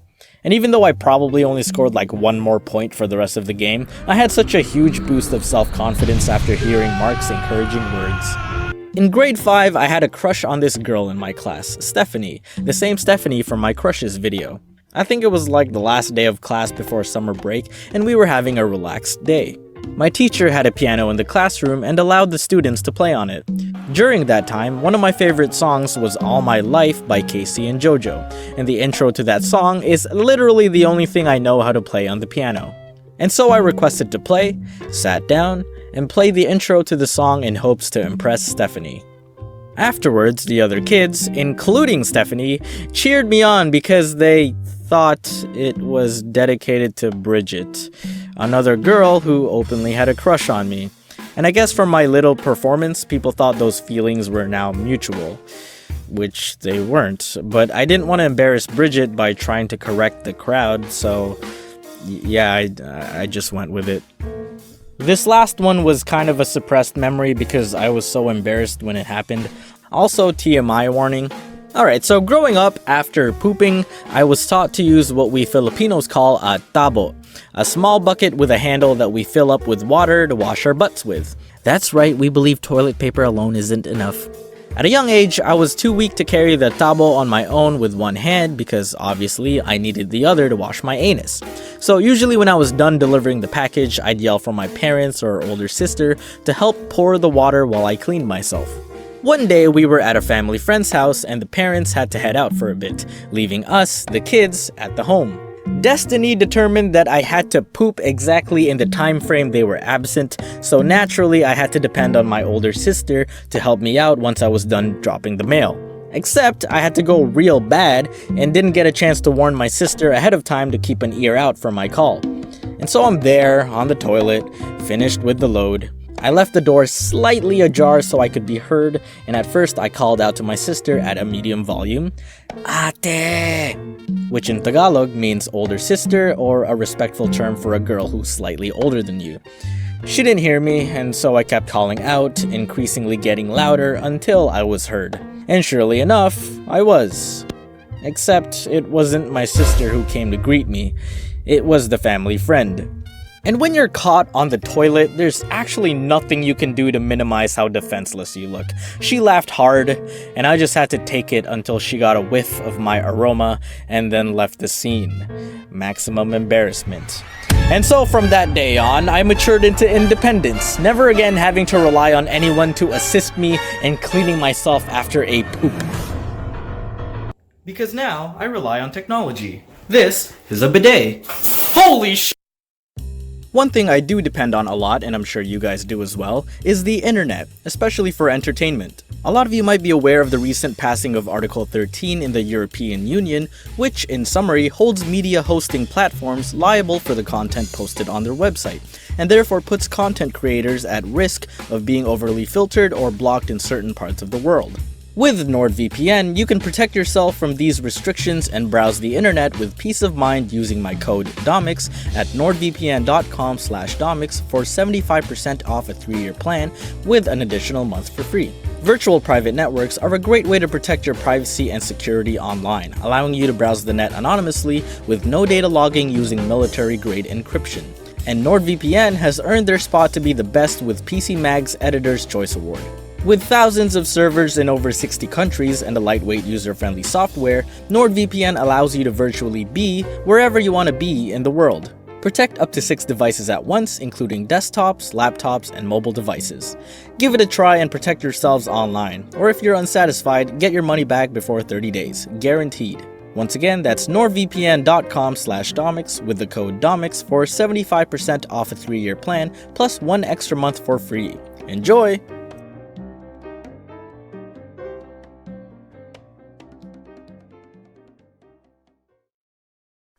Hello, this video's been brought to you by Audible. Amazon Prime members can now save 66% off their first 3 months by going to audible.com/Domics or text Domics to 500 500.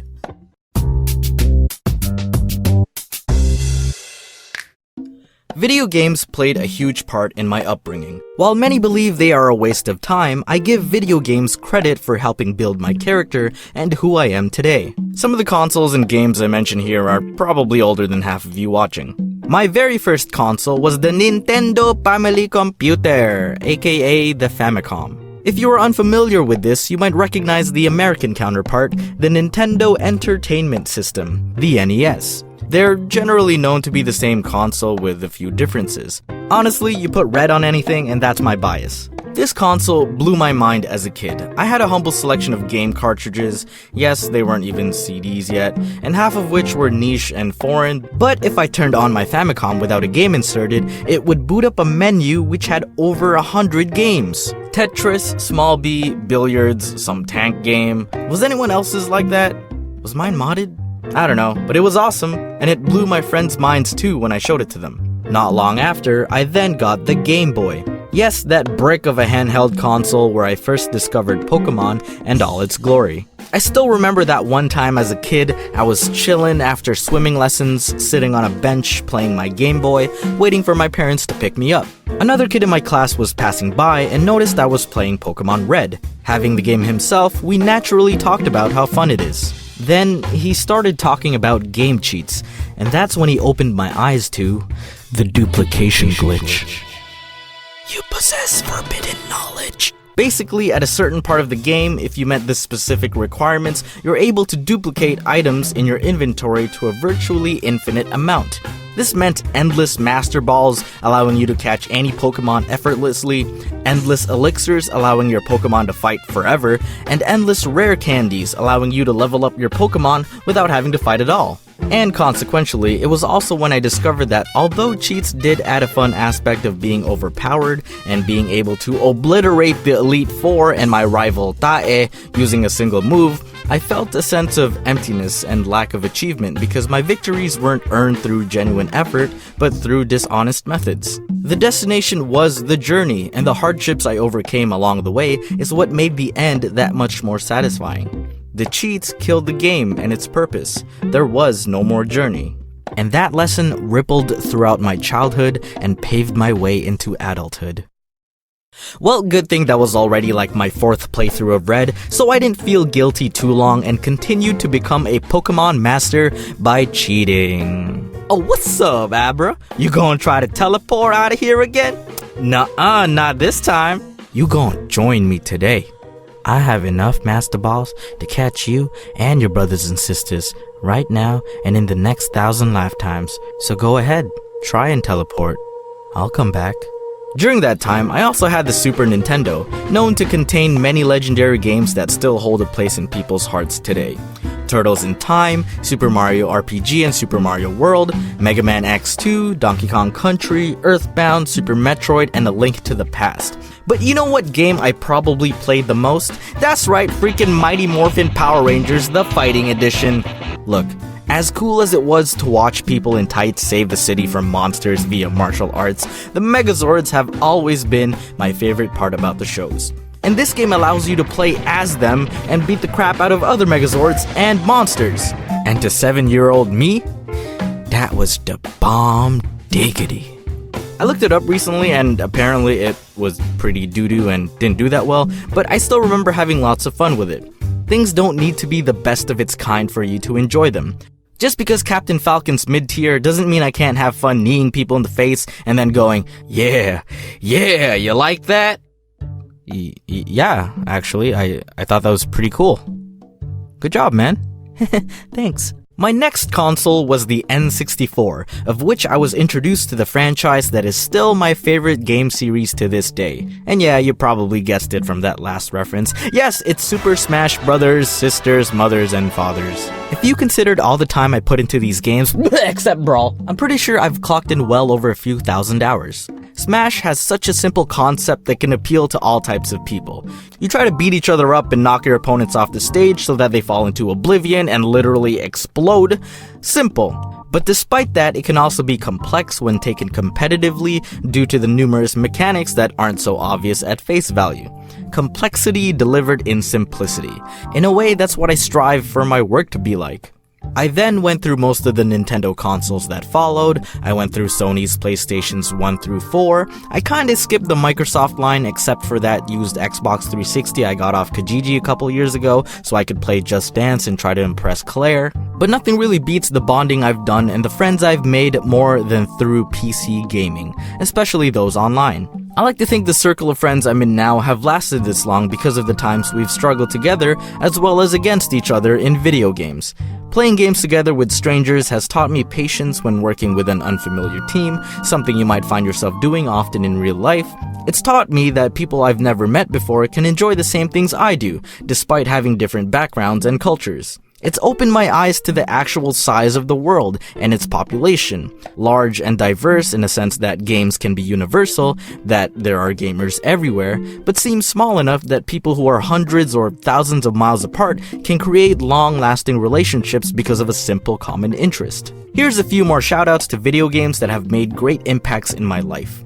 The Zelda franchise for immersing me in such believable worlds full of lore and fantasy, Minecraft for giving me an outlet for my design cravings and applying them to a simulated open-world reality that virtually had limitless possibilities, League of Legends for teaching me that having skins doesn't necessarily make me a better player, and also for allowing me to befriend some of the best people I know today, because we all learn to hate ourselves together. Solidarity.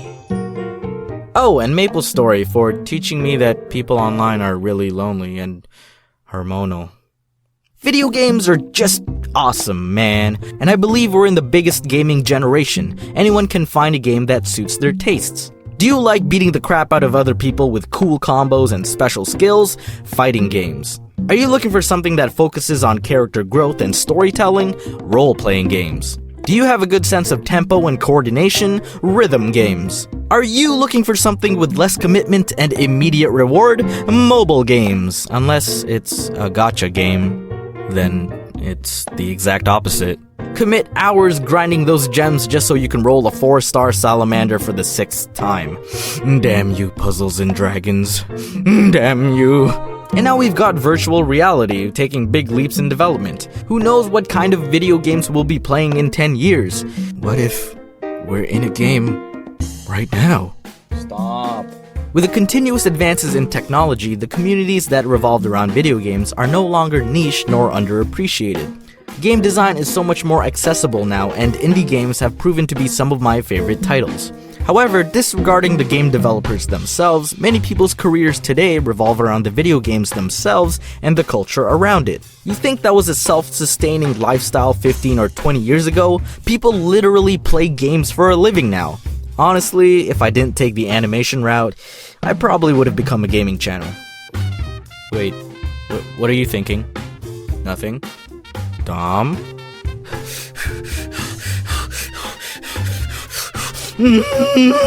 Many people today may still think video games are a waste of time, and I guess if you lack self-control and prioritize them over your responsibilities, then yeah, that may be true. But the culture of video games is a great influence as to why I am who I am today, and has brought me together with people I would have never expected to meet otherwise. And I'm sure a lot of you share the same belief. Video games have helped me keep my sanity during the lows in my life, and have made the highs even more enjoyable. The video game culture is always growing, and I'm never worried about a shortage of entertainment. But what I do have a shortage of is time, and unfortunately haven't been able to game as much as I used to. However, even during my work and travels, I can still take in content through audiobooks with Audible. And now, Amazon Prime members can start their membership and save 66% on their first 3 months by going to audible.com/Domics. Valid until July 31st. That's like 3 months for the price of 1. With the Audible app, you can enjoy your audiobooks wherever and whenever. They're yours to keep for life, and you can re-listen to them even if you cancel your membership. As a member, you'll receive 3 credits every month, which you can spend on 1 audiobook and 2 Audible originals, regardless of the price. If you haven't got the time to play or watch others play video games, why not listen to some of these video game-related titles from Audible? Ready Player One, BioShock Rapture, Replay, The History of Video Games, and Super Mario, How Nintendo Conquered America. Once again, that's audible.com/Domics or text Domics to 500-500 for a 30-day trial with 3 audiobook credits, and until July 31st, Amazon Prime members can sign up and start their first 3 months at 66% off. Enjoy!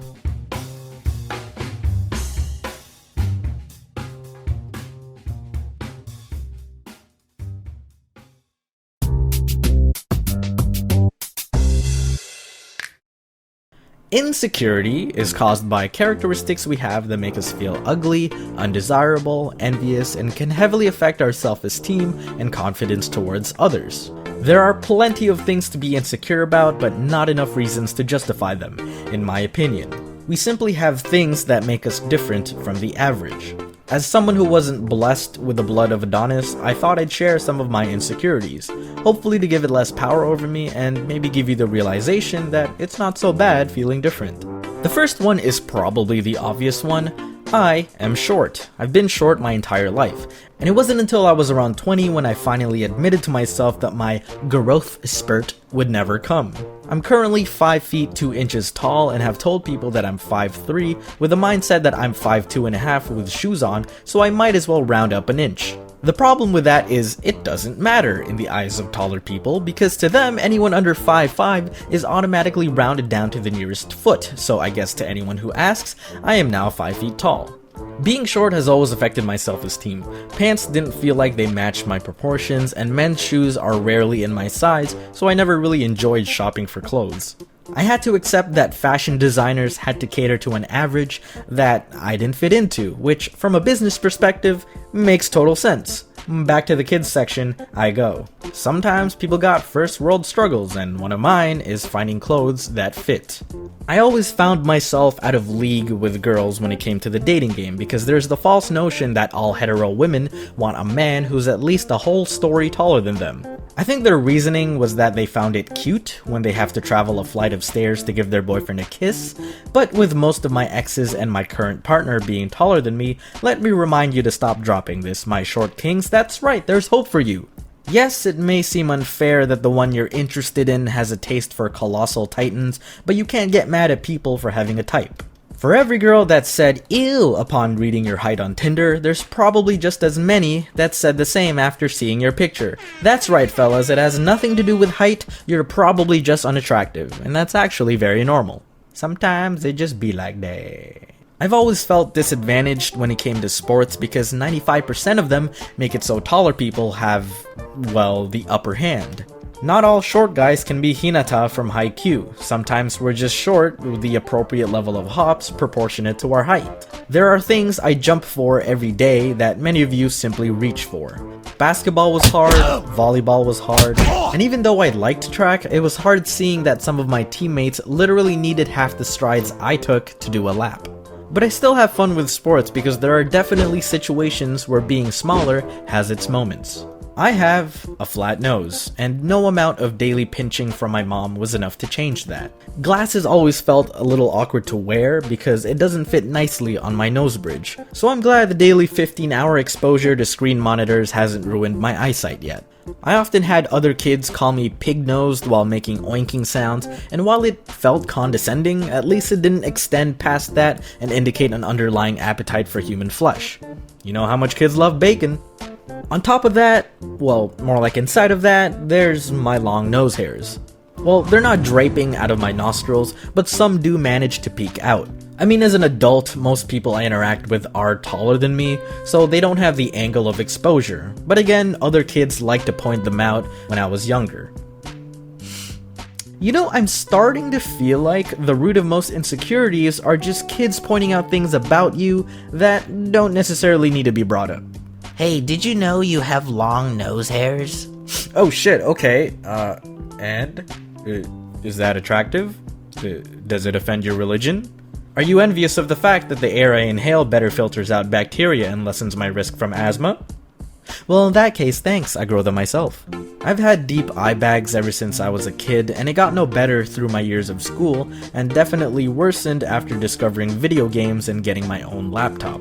People would always think I looked tired, and they were right. I was tired of people pointing out my big forehead, which is why my hair went from this to this. Because kids are observant assholes, but I eventually grew a liking to it anyway, so maybe I should be grateful to them. I also have really thin hair, and it's probably the reason why I don't cut my hair short anymore, because in doing so, looking at my head at certain angles make it appear as if I have bald spots. I already have eye bags making me feel old. I don't need simulated balding in my life right now.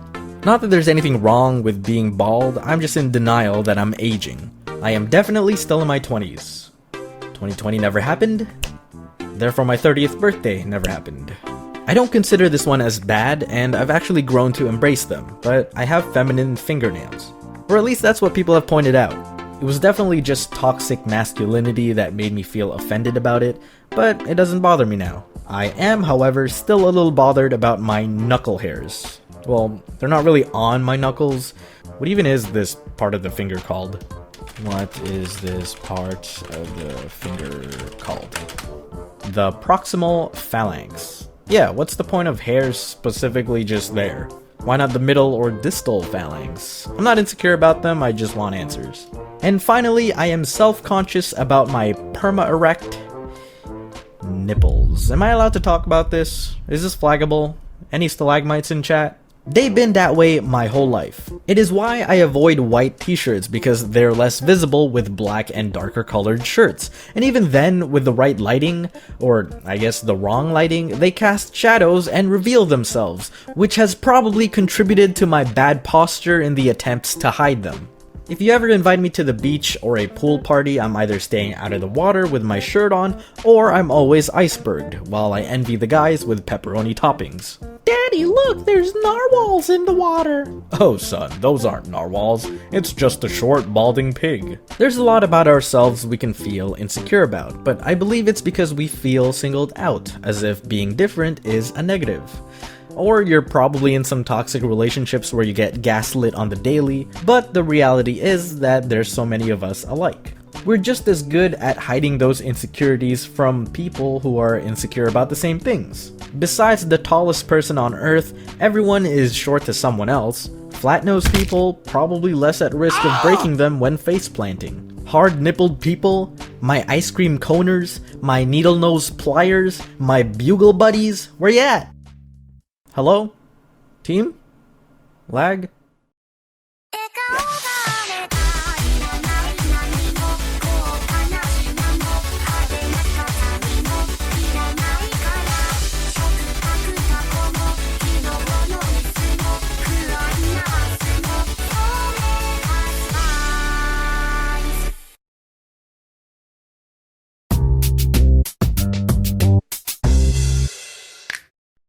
I want to be as inclusive as I can with this topic, so anytime I mention parents, that includes foster parents, adopters, step-parents, and just guardians in general.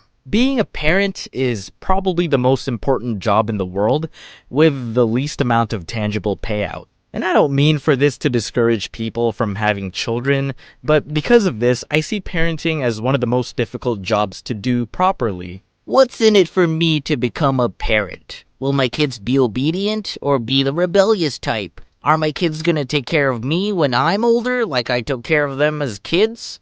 Hopefully.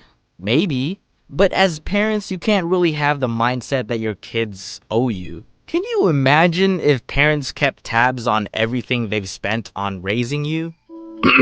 Alright, son, here's your bill for the past 18 years.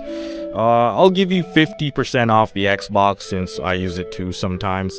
Your main concern would probably be college tuition, the piano lessons, and your literal birth. I don't know how much that's worth, but according to your mother, it really hurt, so, yeah, take that into account. No, there is no breaking even. Understand that they will never be able to repay you for giving them life. You can't put a price tag on that. You didn't bring them into this world just so you can guilt them with a debt they didn't ask for. Parenting is about paying it forward. But to you kids watching, hey, hello, pay attention, this doesn't mean you can do whatever the hello you want, okay? I believe a good parent's only concern should be to raise decent human beings to the best of their ability so that they can function on their own. Whatever circumstances led you to have kids, you are responsible for helping them grow in a world they have zero experience with.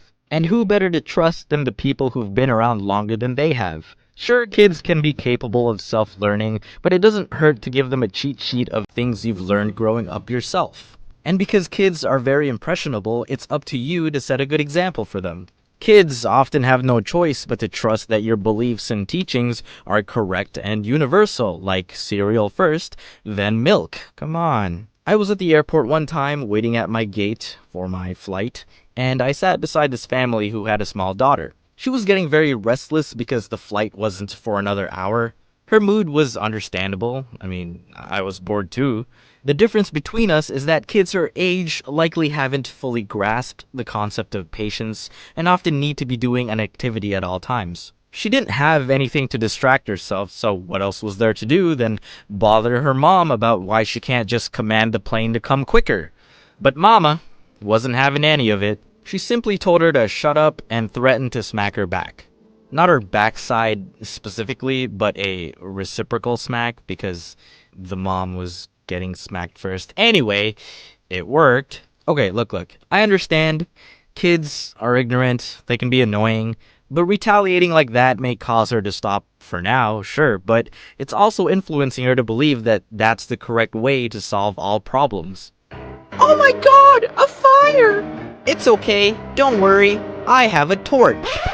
And on top of that, she still doesn't understand what was wrong with her behavior. She just knows that if she acts that way, she gets her ass beat. There was no actual lesson learned, only behavioral conditioning. If there's one thing kids need a lot of answers to, it's to the question, why? In a past video, I talked about people growing old but not growing up, and it's a shame when those people try to be parents, because they'll probably raise their kids with the same immaturity that they fail to grow out of. It's just children raising children. What I don't understand is when parents try to talk to their 3-year-olds like they're fully grown adults. Like, I get that you're trying to display to them the kind of maturity that you'd prefer they do, but they're 3! Samuel, I do not appreciate the behavior that you are displaying in this public space. If you do not cease these inappropriate actions, I will be forced to neglect you. What? What? What? Oh, I do sincerely apologize, Mother. I now see the error of my ways. It shan't happen again. Is that what she expected little Samuel to reply with? I always found it funny when parents and kids fight. Growing up, I'd witness my sisters arguing with my mom or dad, and not to say I haven't argued with them as well, but from my observations, it was just funny, because it's just the same person arguing with themselves. We're literally your kids. Some of your personality and traits gets passed on to us. We're probably stubborn because you are as well. And when I noticed this and realized how ironic it was, I feel like I argued with my parents less. Why would I want to argue with myself? No one's ever gonna win. Don't waste your time. Figure it out calmly. As easy as it is to say that you should love your parents unconditionally, and yes, I do love mine, many are undeserving of it. There are terrible parents out there. I get it, there is no fixed guide on how to raise children, but even if your circumstances led you to having kids before you're ready, don't punish them for your lack of preparation. If your kids knew before they were born that you weren't ready yet, they'd be like, hey, you good? Should I come back in a few years? Because I kind of want to be loved and nurtured, so if this is a bad time, I don't mind postponing. Parents, please stop neglecting your kids. One of my pet peeves is when parents just unleash their kids in public and set them free to be rabid animals to people around them. I'm carrying bags of groceries. You think I'm gonna move out of the way to dodge this 15-pound kid running at me? No, I have a low center of gravity. I ain't budging. Oh, yes, kids need to be protected, but they can't grow up thinking their actions don't have consequences. I'm not telling you to keep your kids on a leash, but that is an option. There's a bunch on Amazon with 1-day shipping with Prime, just saying. But, maybe teach them some empathy and awareness so they don't have to get clotheslined by my cantaloupes. Regardless of all the misunderstandings I've had with my parents, regardless of all the times I felt they were unfair to me, the bottom line is that they gave me life. Not only in the sense of birth, but they've been my crutches to a world full of the unknown. They weren't perfect, I'm not gonna lie. No parents are. But they're my parents. They raised me to be what they thought a decent human should be like, and opened a lot of doors to privileges and opportunities for me. But a lot of kids out there can't say the same for themselves. Not everyone gets to enjoy the same privileges as you or I have.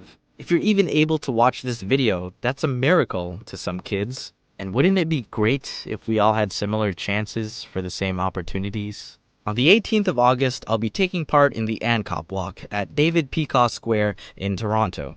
ANCOP, or Answering the Cry of the Poor, supports multiple causes for the less fortunate, like child sponsorships, community developments, and humanitarian relief. I invite those of you in the area to join me in the walk. You can register online and donate under Team Domics by clicking the link in the description. And even if you can't make it for the walk, your donations are still greatly appreciated. I'll even be selling some merch, and some of the proceeds will go towards helping the underprivileged, like supporting a kid to go to school. Everyone deserves a chance in life. Why not give them a helping hand?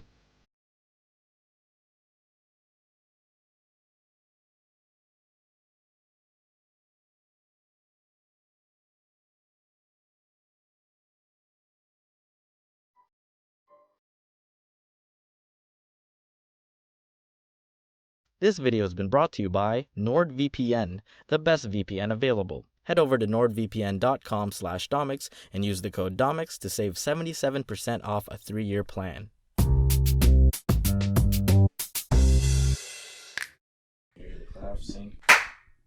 I'm sorry, Gigi.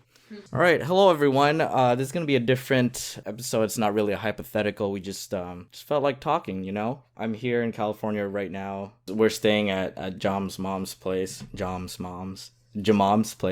and it made me remember some things of like what it was like to live at home or growing up Asian, I guess. I'm here today, joined by a couple friends. Hello, I am Claire.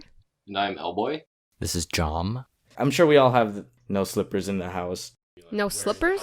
Sorry, no shoes. No shoes. No shoes, always slippers. Yes.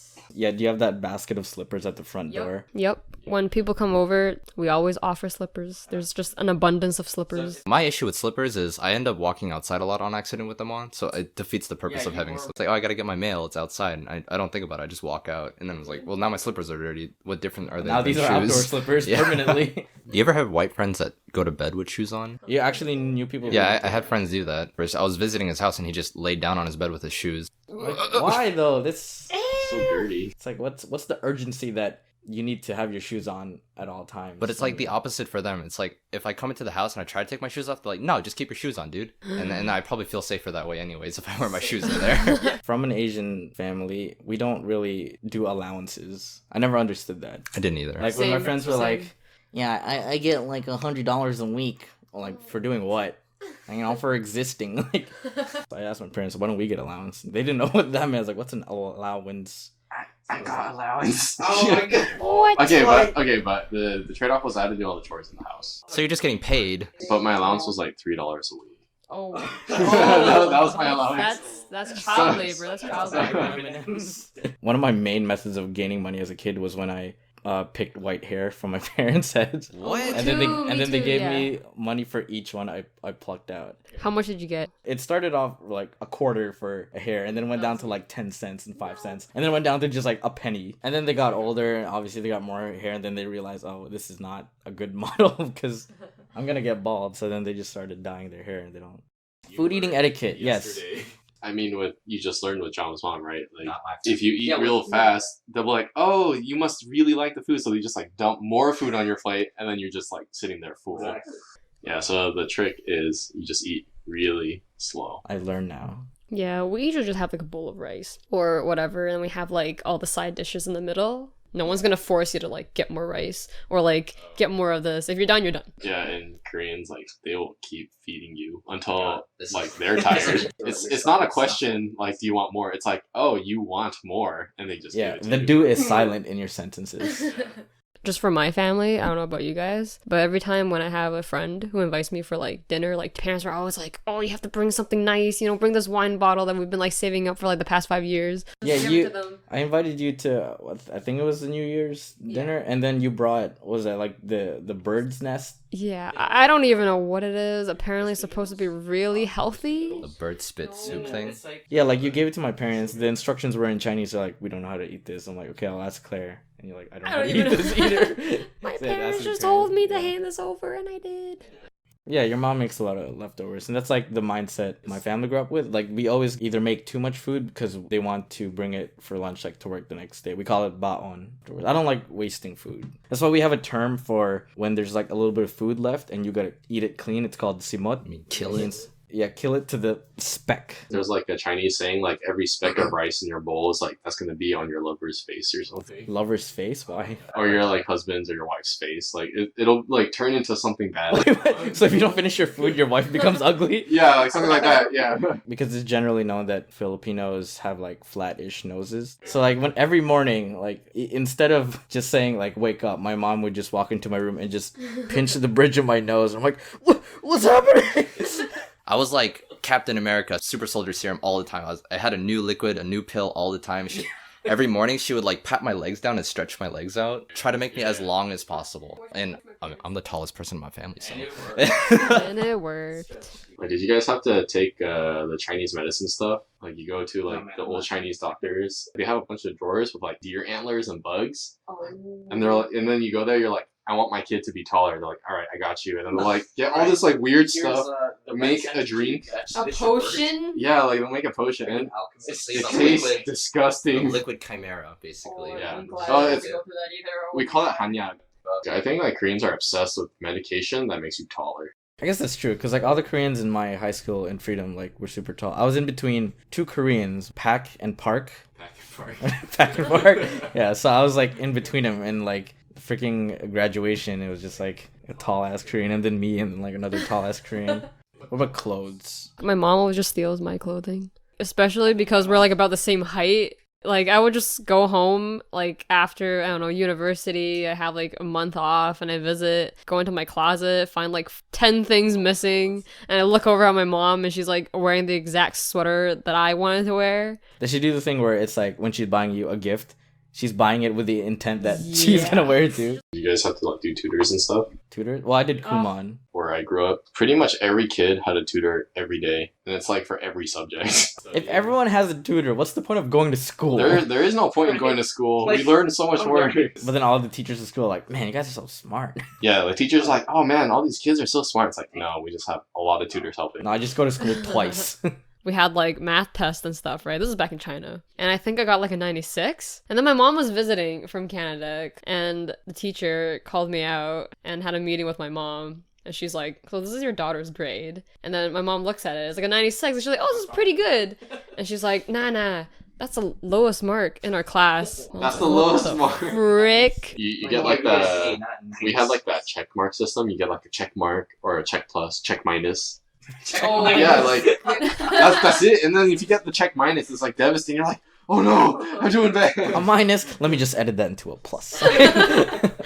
You guys get hit? Yes. Yeah. I didn't get Only hit. in China though. Oh, you're lucky. I didn't get hit.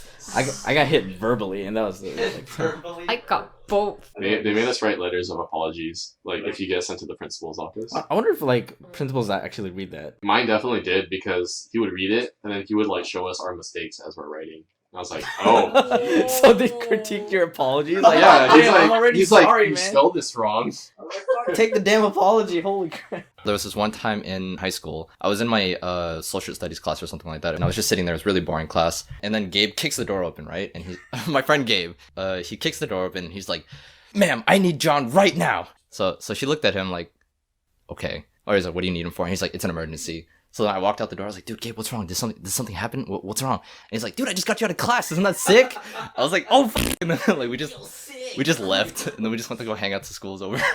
When you go to a school, you know how you have to give them your contacts, like your parents or whatever, who to call when there's an issue. And I just put my grandpa. So then, because he can't speak English. Wow. There was a point where my friend's mom called me in the middle of like the night. I'll call him Andrew. Or Randy. His mom called me in the middle of the night, and she was smart about this. She called me on Andy's cell phone. She took his cell phone and called me. I was like, hey, what's up? And she's just crying. She's like, she would just tell me stuff like, oh, my son is doing bad in the school because you're the bad friend, and I don't want him to talk to you. And I'm just like, oh my god. Like, she's like, promise me you will not talk to my son anymore. And I was like, what? Like, I didn't know what to say. I've never been in this situation where a mom called me and called me a piece of shit and said that I can't hang out with somebody else. Like, Jesus Christ. I didn't know what to do. I'm pretty sure me and Randy had to hang out, like, secretly or something. I don't know. Dude, it's like Romeo and Juliet, dude. Randy, let down your hair. I can't. My mom bowl cut me. I think for, like, me, like, a lot of my friends, they had a ban on relationships, especially during high school. Their parents were like, you cannot have a boyfriend or girlfriend. They should have just been like, you can't see your girlfriend unless you get an A. And then you'd be like, okay. Yeah, that's the better incentive. Yeah, like, if you get an A, like, I'll drive you. I'll pay for your date tonight. Yeah, like, I don't know if it was my first or my second girlfriend, but I remember I told my dad, and he's like, oh, you have a girlfriend? How many? And I was just like, how many? Yeah, they were just like, date as much as you can now, because then you'll learn and you won't make stupid mistakes later when you're an adult. When I grew up, I obviously wasn't the smartest student, and my family was always worried about that. But they kind of got over it. But my grandparents never got over it. And there was this one time where I released an animation. It was Ice Cream 2 back in like 2009 or something, right? And it was the first time I ever got paid for an animation. I got $100 from stickpage.com. And back then, that was like $1 million to a kid, right? I was like, holy crap, I can make money doing this? You can buy some new bones. I can buy some new bones. But then my grandpa pulled me aside one night, and he's like, hey, John, I think it's cool that you like to draw these weird stick people, but, I don't want you taking money from the internet because that's blood money. And it's like, you have to get a real job. You have to work with your own hands. You have to hard labor. But once my mom saw it, she was like, "Holy crap! This is what you're doing this whole time? I thought you were just dumb." It's like, go ahead, keep doing this. Shit, what I thought was interesting is like I went to some art schools and stuff. I would always like notice like there's 9 girls for every 1 guy or something. And I remember I talked about it with my mom. She's like, you'll notice that none of the guys are Asian. I was like, why? And then she just straight up tells me like, Asians never let their kids become artists, especially if they're male. And then she tells me these stories. So like parents, like they would like break their kids' crayons and stuff. Like if they found their kid drawing, they would immediately crush all their dreams as fast as they could. Yeah, like literally crush all their supplies and like stop them, and then like they give them like math problems to do or something. I don't know. Have you guys ever been bullied for being Asian in your school, like racist kids? Nope. Nope. Oh, you freaking Yeah, all like, Asian. they're all school. Asians. I think what was the one where it was like Chinese, Japanese, something knees. They did that I don't to know. me, and I'm just like, what? I'm like, I'm Filipino. In high school, I was like walking home from a friend's house. I'm just walking by this house that's garage is open, and a bunch of these little like boy white kids in the garage, and then they look at me and they're like, "Go back to the railroad." And I'm like, "What the? I'm not even Chinese." Like I didn't contribute to that. It took me a while to process what they meant, but I knew it was racist. That's all you. Yeah, like it felt racist. Like Yeah, I think people made fun of my accent because I used to have a Chinese accent when I first came to Canada. yeah, me too. But like that was about it. Dude, don't even worry about it. I slipped and I was born here, speaking English all my life. I don't really practice Tagalog at home. So when I went to the Philippines, instead of speaking Tagalog, I just started speaking English with a Filipino accent. So I try to that's how I try to blend in. Did you get a Korean name even though you were born here? Yeah. Well, I mean, like, it's decided by your grandparents, usually. Well, like, if you get really traditional, you go to a fortune teller and they assign you a syllable for the generation of your males. second syllable is. Yeah, like, basically, like... Wait, how do you say park in like Korean accent? I think it's just pack. I don't know So why. it's they put another one R of in. variances like pack. Yeah. Like, mine is like Lee, but there is no L in the Korean enunciation. It's just E. Like, This is random, but I forgot to mention it earlier. In the getting hit part, there was one time my mom got really mad at me and tried to throw a shoe, and then she missed and hit my brother. So she like, you can cash that in later. This video has been brought to you by NordVPN. Use the code Domics at nordvpn.com/Domics for 66% off a 2-year plan.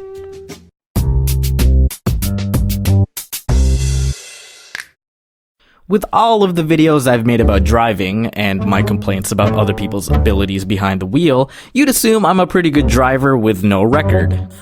Wrong. I am a filthy hypocrite. Last year, I got a ticket for speeding in a school zone, which, if you didn't know, is an automatic fail on your driving test. Actually, looking back, I technically wasn't in the school zone yet, and I was just trying to keep up with traffic. But I'll own up to my ignorance and admit that I didn't realize I was actually going that fast. You can tell that specific area is a hot spot for speeders because there's a nice little nest for them Dodge Chargers to perch on. I sped past an incognito cop, saw the flashing lights in my mirror, and after some initial delusion that it wasn't for me, no, can't possibly be, oh wait it is, I pulled over.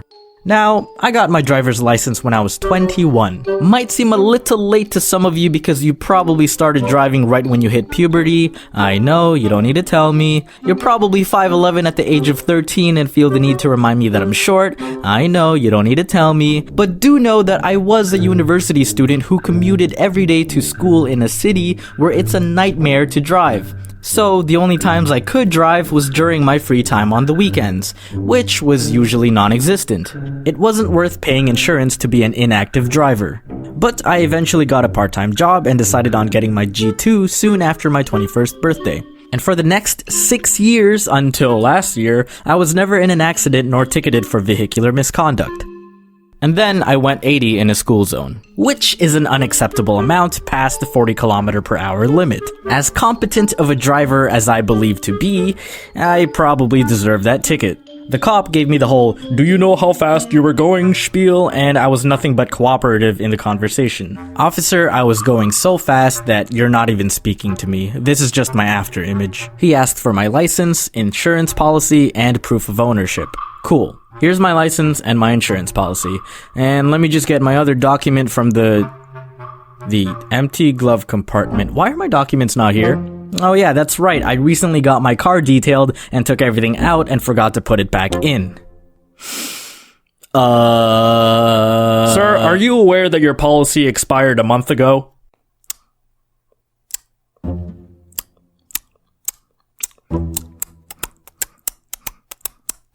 No. Please remain in your car. The police officer went back inside his car for a few minutes. I assume he went to check my records. And then he returned to my car. He saw that my record was clean and decided to cut me some slack. I understand this is your first offense, but I'm still gonna have to ticket you for speeding. But I'll only mark you for going 10 over, alright? I can waive your other charges if you can provide those documents in court. You'll be contacted for an appointed date. Thank you, officer. I really appreciate it. Alright, you have a good day, sir. Whew. Okay. I maintained a 10 km/h speed below the limit for the next few weeks. The next day, I immediately went to go pay the speeding ticket, and then I got my documents together for the court hearing that was scheduled 4 months later.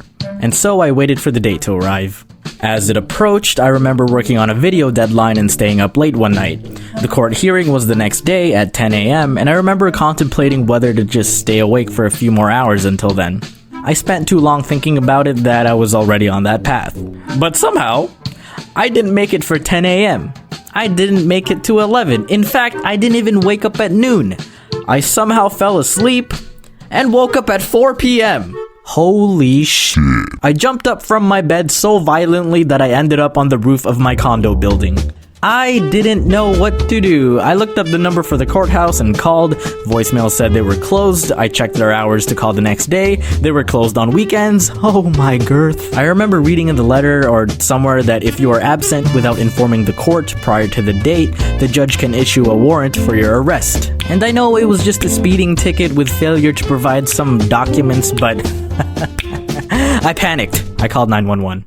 Hello, what is your emergency? Hi, this isn't an emergency. I just wasn't sure what number to call.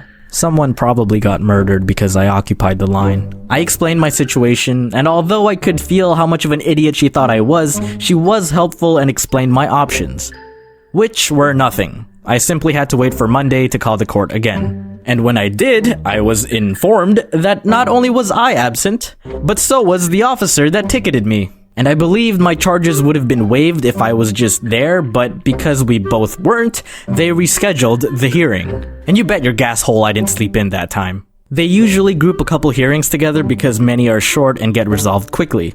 The person in line in front of me turned around and did a double take. Are you Domics?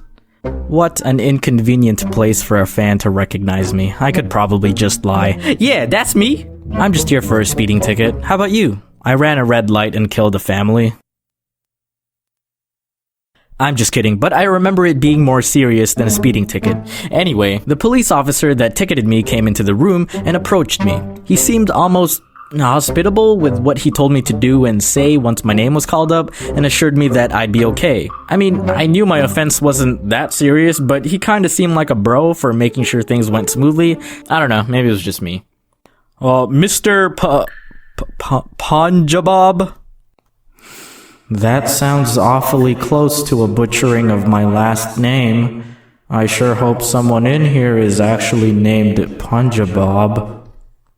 I guess that's a no? Nobody here? Okay, yeah, that's me! Man, I'm really glad that cop cut me some slack. But you know who wouldn't be as nice? Frickin' hackers. If you guys want peace of mind while you're on the web, check out our sponsor for today, NordVPN, by using the code Domics at nordvpn.com/Domics for 66% off a 2-year plan. It's easy, it's simple, 10 out of 10, best VPN. Virtual private networks are a great way to protect your privacy and security online, allowing you to surf the net anonymously with absolutely no data logging using military-grade encryption. With its thousands of servers in over 60 countries, its lightweight and user-friendly interface, you can virtually be wherever you want to be without actually being there. I travel pretty frequently, and you can never be too safe when connecting to certain networks. Last thing you want is to get all your info stolen. Your privacy deserves to be protected. It's real easy to use. You just boot it up and literally choose where you want to be. My neighbors below? I'm there. Maybe I feel like being in France. Bonjour. I can even keep going and be in Japan. Konnichiwa. Super fast servers protect up to 6 devices at once, available on Android, iOS, Windows, and macOS. If you're still iffy about it, give it a try. You have 30 days to get your money back, guaranteed. Once again, that's nordvpn.com/Domics with the code Domics for 66% off a 2-year plan. Enjoy and stay safe.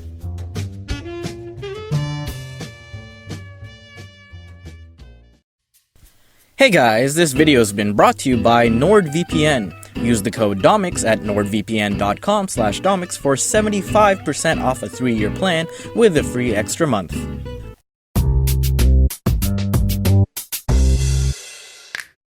Fan meetups are a great way for YouTubers and other public figures to connect with you guys in a more direct manner because we want to show you how much we appreciate your support. I remember the very first meetup I had was about 3 months after starting my channel back in 2012, and maybe 10 or so people showed up at the food court where we held it, and while it doesn't seem like a lot, I was just happy that anyone showed up. They were shy, I was shy. It took a bit of ice breaking, but soon enough we were having conversations and it felt great connecting with people who valued my work, even though they were just crappy drawings with choppy movements at the time. Over the years, I've come across countless fans that have expressed their enjoyment of my work, and it is honestly a big push to continue working when I feel discouraged about myself. It's one thing to quantify how many subscribers one has, and it's another to actually see the people behind those numbers. And while a YouTuber's goal is essentially to grow in viewership and consequentially in subscribers, damn, do meetups get harder the bigger you get. Fan meetups can be a bit difficult to organize on our own because you need to find a good location that's very accessible to the fans, but also a location that doesn't pose a hazard for everyone else. Impromptu meetups at conventions can get us in trouble because without careful planning, some fans can get a bit rowdy and aggressive and maybe trample other people to get to the front. And it's very hard to stay calm and meet each person while simultaneously yelling at everyone else to stay in a line and stop pushing. One trouble I often come across is when some fans lose awareness of the amount of people waiting behind them, and I have no choice but to cut them off in the middle of their autobiography because as much as I want each interaction to be meaningful for the fan, I also know what it's like to wait in line, especially if it's outside in the hot blazing sun. And it gets even worse when you combine meetups with other public figures. A couple of years ago, my friends Albert and Lily came to visit Toronto and wanted to hold a meetup while they were here. Wendy and I were trying to figure out a good place to hold it, and really only thought Dundas Square would be a convenient place for people to get to because it was in the heart of Toronto and beside a subway station. So they announced it, I retweeted it, good to go. On the day of, we headed downtown early to grab a bite to eat, and then made our way to the square with about 15 minutes or so until the meetup started. It seemed semi-crowded, but then again it was Dundas Square. A lot of events get held there all the time, so high pedestrian traffic wasn't out of the ordinary. And then people started recognizing us, and that's when we realized, yeah, all these people here are here to meet us. We f***ed up. It was a little bit of an underestimation on our part. Luckily, we had other friends to help us keep things organized and be our bodyguards, but we definitely knew we were gonna get in trouble. And with that prediction, we tried to get through as many people as we could, lightning round style, go, go, go, go! And mind you, each interaction might have been brief and rushed, but would you rather have weak Wi-Fi or no Wi-Fi, Actually, I guess it depends what you're doing. I really hate playing Smash online sometimes, so yeah, I'd rather have no Wi-Fi than some weak bitch Wi-Fi. Okay, better example. Would you rather have some drinking water or none at all? I don't like the taste of water. Yeah, well that's why you're crusty and dehydrated. Drink some water, oh my goodness. And soon enough, a cop approaches us and tells us we're being an obstruction. No, we did not have a permit to hold this meetup, but we were definitely keeping things organized. Granted, we were just a lot of people. We just thought, it'd be a casual meetup of people with similar interests that happen to be in the same location. Hey, what a coincidence that we are all here at this specific time. What seems to be the problem, officer? But we couldn't argue with him. He said we needed to leave. Someone speculated that we only got reported because some street performer complained that we were blocking his business, but it didn't really matter. I asked the officer if he'd recommend anywhere else we could go because there were still maybe 100 or so people that we didn't get to, and he replied with, "I don't care, you just need to leave." Oh, okay, damn. Thanks, officer. I guess we'll just convert this obstruction at the square into an obstruction on the sidewalks because we had no idea what to do with all these people. We'd probably just get reported again and kicked out wherever we go, and while thinking over this during the fan parade, we agreed that it was just best to break it off. But we had no way of telling everyone past the couple of people in the front, and even if we successfully did that, we knew not everyone would listen. Hello? Yes, everyone? Yeah, I'm sorry, it's done. Go home, please. What the hell no? This was my only chance to give Albert my nude upfront. As public figures, we have this pressure of obligation to unconditionally love our fans. But some of you gotta know your assholes, right? Kresh was one of the friends that tried to control the crowd for us, and some guy heckled him and asked if he was autistic, which, 1, if it was a joke, it wasn't funny, 2, if it wasn't, the answer is no, he's not, and 3, even if he was, how does that knowledge help in this situation, And then he had the testes to ask Kresh for help with meeting me because he found out we were friends. Some people in this world are just fantastic. Fortunately, I knew my way around the area because I went to Ryerson University, which is right beside Dundas Square. You in my hood now, boy. So I thought of a path and told them all to run and follow me on the count of 3, while our other friends held off the crowd. You brave soldiers, I owe you dinner. So around the corner we went, into a building, down the hall, and up the stairs into another hallway where we successfully escaped and reconvened with our other friends. And then we waited for about half an hour before heading out again. Disappointing fans always takes a toll on us, but we have to watch out for our safety first. That situation was not under control, and it made me realize how future meetups either need to be very carefully planned and organized, or barely promoted to only attract a handful of people, which sucks as a compromise. So I'm really sorry to those who miss out on the few meetups that I do have, but hopefully there'll be plenty more opportunities. Hey, I heard Domics GG Gaming Cafe holds Smash tournaments every Tuesday evening and that you're there every week. Is that true? Yep. And, much like how we need to be safe during meetups, why not stay safe when you browse the web as well? Surf the internet with peace of mind using my code Domics at nordvpn.com/Domics for 75% off a 3-year plan with an additional month for free. Virtual private networks are a great way to protect your privacy and security online, allowing you to browse the net anonymously with no data logging using military-grade encryption. With thousands of servers in over 60 countries and a lightweight user-friendly software, NordVPN allows you to virtually be wherever you want in the world. Traveling to conventions where there are all sorts of people, you never know who's trying to take a peek at your sensitive information. You can protect up to 6 devices at once, including desktops, laptops, and mobile devices. It's so simple, I don't even need words to explain it. Try it out and see just how easy it is, or get your money back before 30 days, guaranteed. Once again, that's nordvpn.com/Domics with the code Domics for 75% off a 3-year plan, plus 1 extra month for free. Enjoy!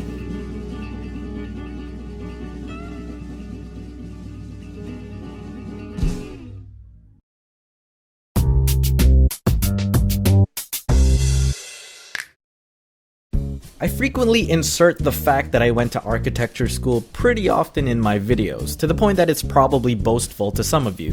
But I haven't exactly shared a focused perspective on the things I've learned and retained during my 4-year struggle towards an undergraduate bachelor's degree in architectural science.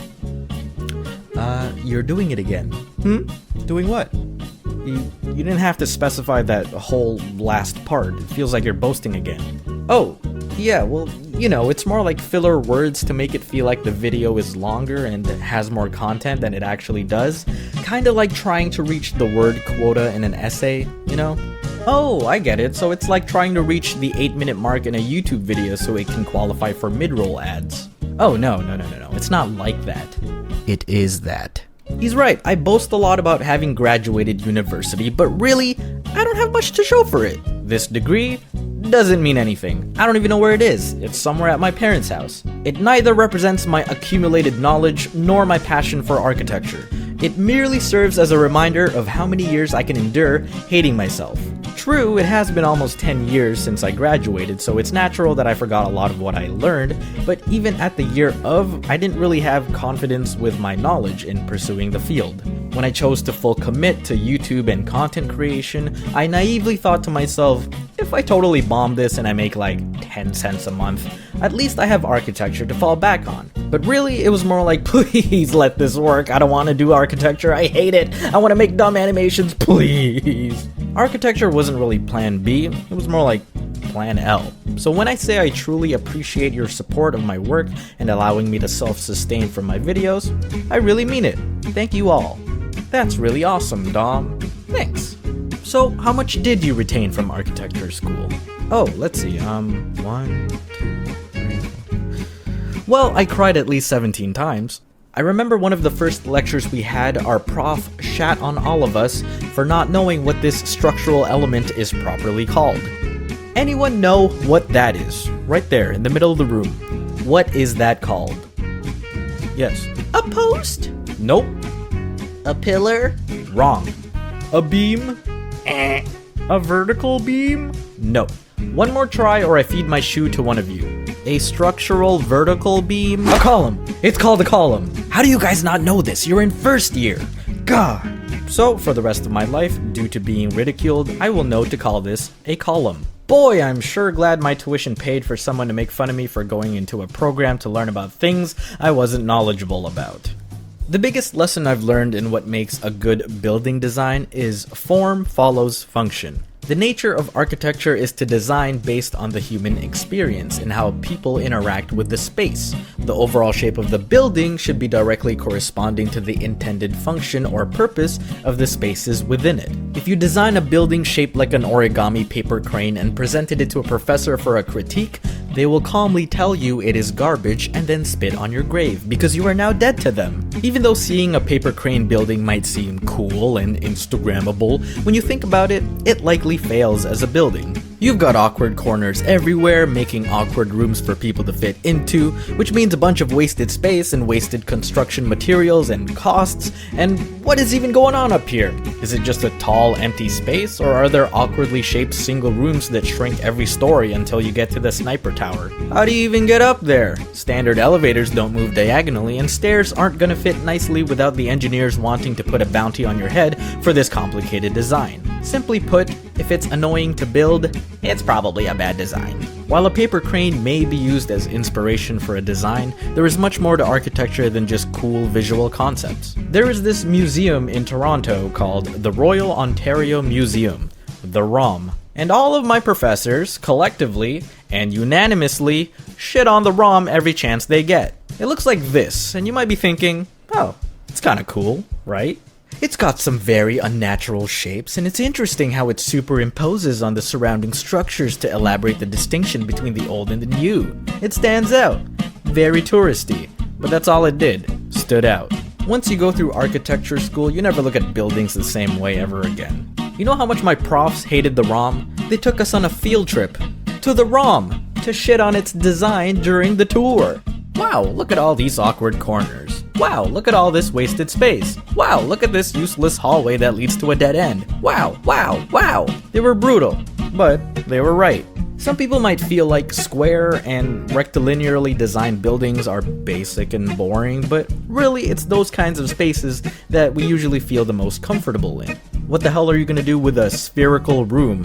Where does your door go? How are you gonna arrange your furniture to fit without having to customize them? Are you gonna have curved glass windows? Again, the engineers and construction workers will have your head on a pike. Remember, form follows function. You don't think of how a building will look and then somehow force cram the necessary rooms inside to fit. You keep in mind your overall space constrictions, of course, but you have to design from the inside, and eventually the outside will take its form. And finding the optimal arrangements in correspondence to interesting forms is what sets aside the good architects from the paper crane designers. Some other bits of things I learned. We never called these blueprints, they're just called architectural designs or drawings made up of plans, the top views of the spaces, sections, views of the spaces as if you cut through it, and elevations, the side views. Always include standard scales when showing drawings. 1 to 73 is not typically a scale people understand. This part of the roof of a building is called a parapet, and it was really annoying to draw in cross-section. Either you drew your drawings on a presentation board by hand, or you did it on a computer and spent $90 to print it. Starving artists and starving architecture students get along. Avoid using glue gun for your models. It doesn't dry nicely and sometimes leaves those spiderweb glue bits. As I've mentioned before, keep the engineers in mind. They have to make your design stand. If you think a 20 by 20 meter room can hold up without any columns, enjoy having your ceilings collapse. Exterior walls are much thicker than you think because of insulation. Flooring is much thicker than you think because of HVAC. East and west facing windows give harsh lighting because of sun pathing, which can slightly be mitigated with overhangs, but north and south facing windows give diffused and more comfortable lighting. Always account for accessibility in designs. Ramps need a slope of about 1 to 12. Symmetry is cursed. You don't really need double staircases that both lead to the same location. I feel like people really only use these for prom photos. And finally, or at least this is all I can think of right now, all exit doors should open outwards, or you've indirectly killed someone in the future via getting trampled. Now, here's the part of the video where I usually try to look at the bright side of things and realize the true lessons I've learned because the hardships were necessary for me to grow as a person and end on a good note, but I hated architecture school and I still blame it for my insomnia.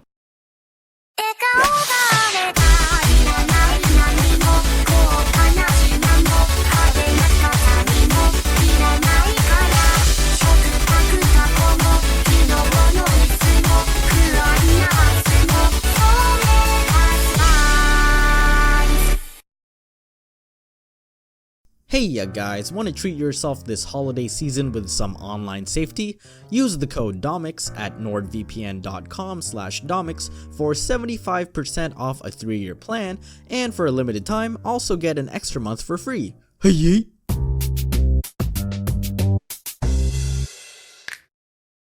Is it just me, or has it been breakup season lately? Ew. There never really seems to be a good time to break up. You're probably in the middle of deciding on when to break things off right now, but something's delaying it. Whether it's a concert you two planned on going to for a while but it would be too much trouble to resell the tickets, or you're being considerate and waiting until exams are over so it won't affect their studies. But the reality is, there's never a good time. It's not some 9 a.m. appointment you can schedule next month. You do it soon, or you do it later. And the longer you wait, the harder it gets to do it. I consider one of the poorest ways of breaking up is acting like an asshole, so you force them to break up with you instead, because you're too much of a coward to get your hands a little dirty. You manipulate the situation so that you become the dumpy instead. You become the victim, making them the villain. What this does is it allows you to gain the sympathy of others who don't fully know the story from both perspectives or true reasoning of the breakup, and that sympathy helps you justify this ugly method of ending a relationship. This is how grudges are born, man. So how do you do it? How do you just tell someone, you know what, Cindy? I don't think I want to do this anymore. I mean, you could.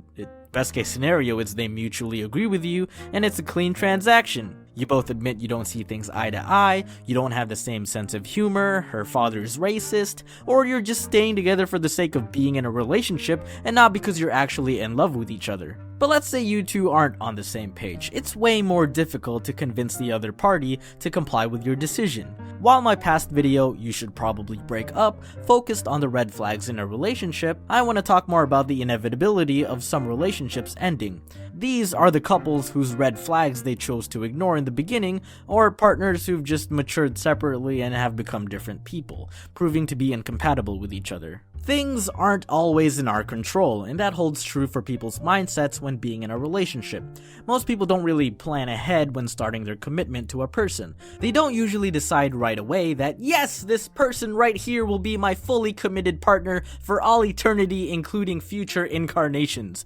No, you kinda just date people to discover what kind of people you're compatible with, and when you find out you're not, what's the solution?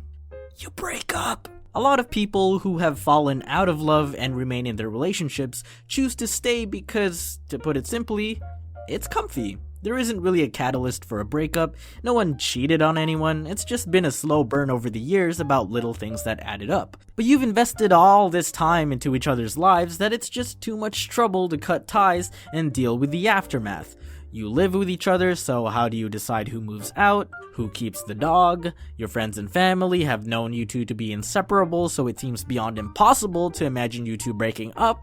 It's just so much pressure, it seems like a lot of work, but know that it's even more work to maintain a disingenuous relationship. Best case scenario, you can stay friends. You just gotta convince the next person you're dating that you're still living with your ex and they have nothing to worry about. If you're gonna break things off with someone, do their next partner a favor by doing your ex a favor and be clear about the reasons why you're breaking up with them. Just because you're done with them doesn't mean the world is. All relationships are learning experiences, and it's so common for exes to emotionally scar each other so deeply that they're incapable of opening their doors to anyone new. Sometimes it can be really difficult to have a blank slate with new relationships, I get it, and old habits tend to carry over from the previous. But if we're supposed to learn from our mistakes, then we deserve to know what they are, even if we don't initially agree with them. You guys remember my 4th breakup story about how we ended really abruptly when I was convinced that everything was good and dandy, but they weren't. The breakup came out of nowhere, there was no discussion about it, her decision was made, and I had no choice but to respect it. And so my self-esteem plummeted. I tried to appear okay on the outside, but I was really broken inside. I had this looming cloud of sadness for my whole final year of university. It was so distracting that I almost hoped that she just admitted to cheating on me because I was convinced that it's much easier to move on from someone when you hate them. But I didn't get an explanation. I was left wondering and didn't get closure. So I didn't know how to feel towards her and how to move on. Kind of like if you're watching a movie and just cut it midway. You really don't know how to feel about the movie because you didn't get the conclusion and you're left with unanswered questions. Was it a good movie? I don't know. Was it a good relationship? I don't know. Better late than never, Karen, or whatever name I gave her in the story, actually contacted me years later. Years after I made the video. It obviously caught me off guard, but I tried to handle the conversation maturely. She apologized for what she put me through and admitted that the breakup was handled very poorly. She was young and didn't know what to do at the time. We talked for a bit, and I finally got my explanation. I got my closure. I really didn't care too much about the details of the explanation. I already spent years after the breakup theorizing what it could be, that it wasn't all that surprising. I just really respected her maturity in approaching me about her situation, something that was way in the past and kind of unnecessary for her to do because of the time that's passed. I wanted to hear it directly from her, instead of from my thoughts, and I greatly appreciate that she did. No, we're not friends again. She made it clear that the purpose of the conversation was simply to give me the explanation that I deserved. It wasn't a rekindling of a friendship, and weirdly enough, I was okay with it. Not at first, but it made sense to me afterwards. We became strangers again, and it wasn't sad. The common problem with most failed relationships is that both parties usually have no idea what they're getting themselves into. They have a raging amount of passion going into it, and they expect the relationship to match their fantasies, and they handle it poorly when it doesn't. The majority of us aren't lucky enough to find our soulmate right away on the first try. The majority of us have exes, some more than others. And the fact that exes exist means that most relationships fail. Oh man, that's a sad fact. And a lot of us have definitely not been properly equipped to maturely handle breakups when we were young. I'm not saying to be ready for a breakup when getting into a relationship. That's kind of messed up. It's kind of pessimistic. Just try to develop the empathy and a level head for dealing with problems when they arise. It's real easy to make decisions fueled by emotion, and it's very often that they lead to undesired outcomes. I like to think that if you use emotions as fuel, it's kind of like driving a car that you can't steer. Good luck with that. No one likes going through a breakup, but it's something we all gotta learn how to deal with. Thank you for listening to my PSA. I'm sorry if your partner breaks up with you later tonight. A big thanks to NordVPN for being a sponsor of the channel. Exes can mess you up real good, but Nord's got your back. Surf the web with peace of mind by using my code Domics at nordvpn.com/Domics for 75% off a 3-year plan, and for a short time, get an extra month for free. VPNs, or virtual private networks, are a great way to protect your privacy and security online, allowing you to browse the net anonymously with absolutely no data logging using military-grade encryption. They have thousands of servers in over 60 countries, the software itself is lightweight and has a user-friendly interface, and you can virtually be wherever you want to be without actually being there. Even if you're not traveling, you can never be too safe when connecting to public networks. I'm actually going on a short vacay to Disney World this week, and you know for sure that I'd like my privacy to be protected. And it's available on desktops, laptops, and mobile devices as well, of which you can protect up to 6 at once. Boot it up, choose where you want to be, and you're there in mere seconds. If you're too lazy to choose, you can hit this button right here, and Nord's like, I got you, and you'll be automatically connected to the nearest server. It's so easy. Still not sure about it? Try it out with money back guaranteed before 30 days. Once again, that's nordvpn.com/Domics with the code Domics for 75% off a 3-year plan. Enjoy!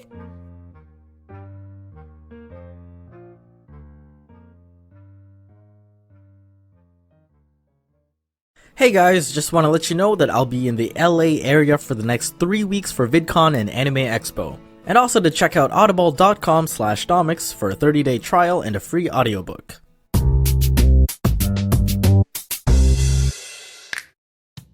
Conventions are a great way for me to meet you guys in the real world, but I do tend to meet a good chunk of you on other normal days when I decide to leave my home. It was a bit of a challenge to write this without an underlying tone of humble bragging, but I just wanted to share some of my experiences with meeting some of you. And one thing I really appreciate about meeting you guys is that most of you are well-mannered and polite. Meeting fans unexpectedly is often an interesting event for me. Whether I'm grocery shopping, eating at a restaurant, or taking a piss, I meet you guys in all sorts of places and situations. I know I don't usually show my face on this channel, but I do have an Instagram, which is where most people often go to make sure I'm actually real. Getting recognized in public outside of events was such a surprise for me, but over time I developed a sort of fan radar where I could sense when someone notices me. A lot of the time they'd know exactly who I was but be very hesitant to approach me because they didn't want to bother me while I ate ice cream or something. Like, guys, come on.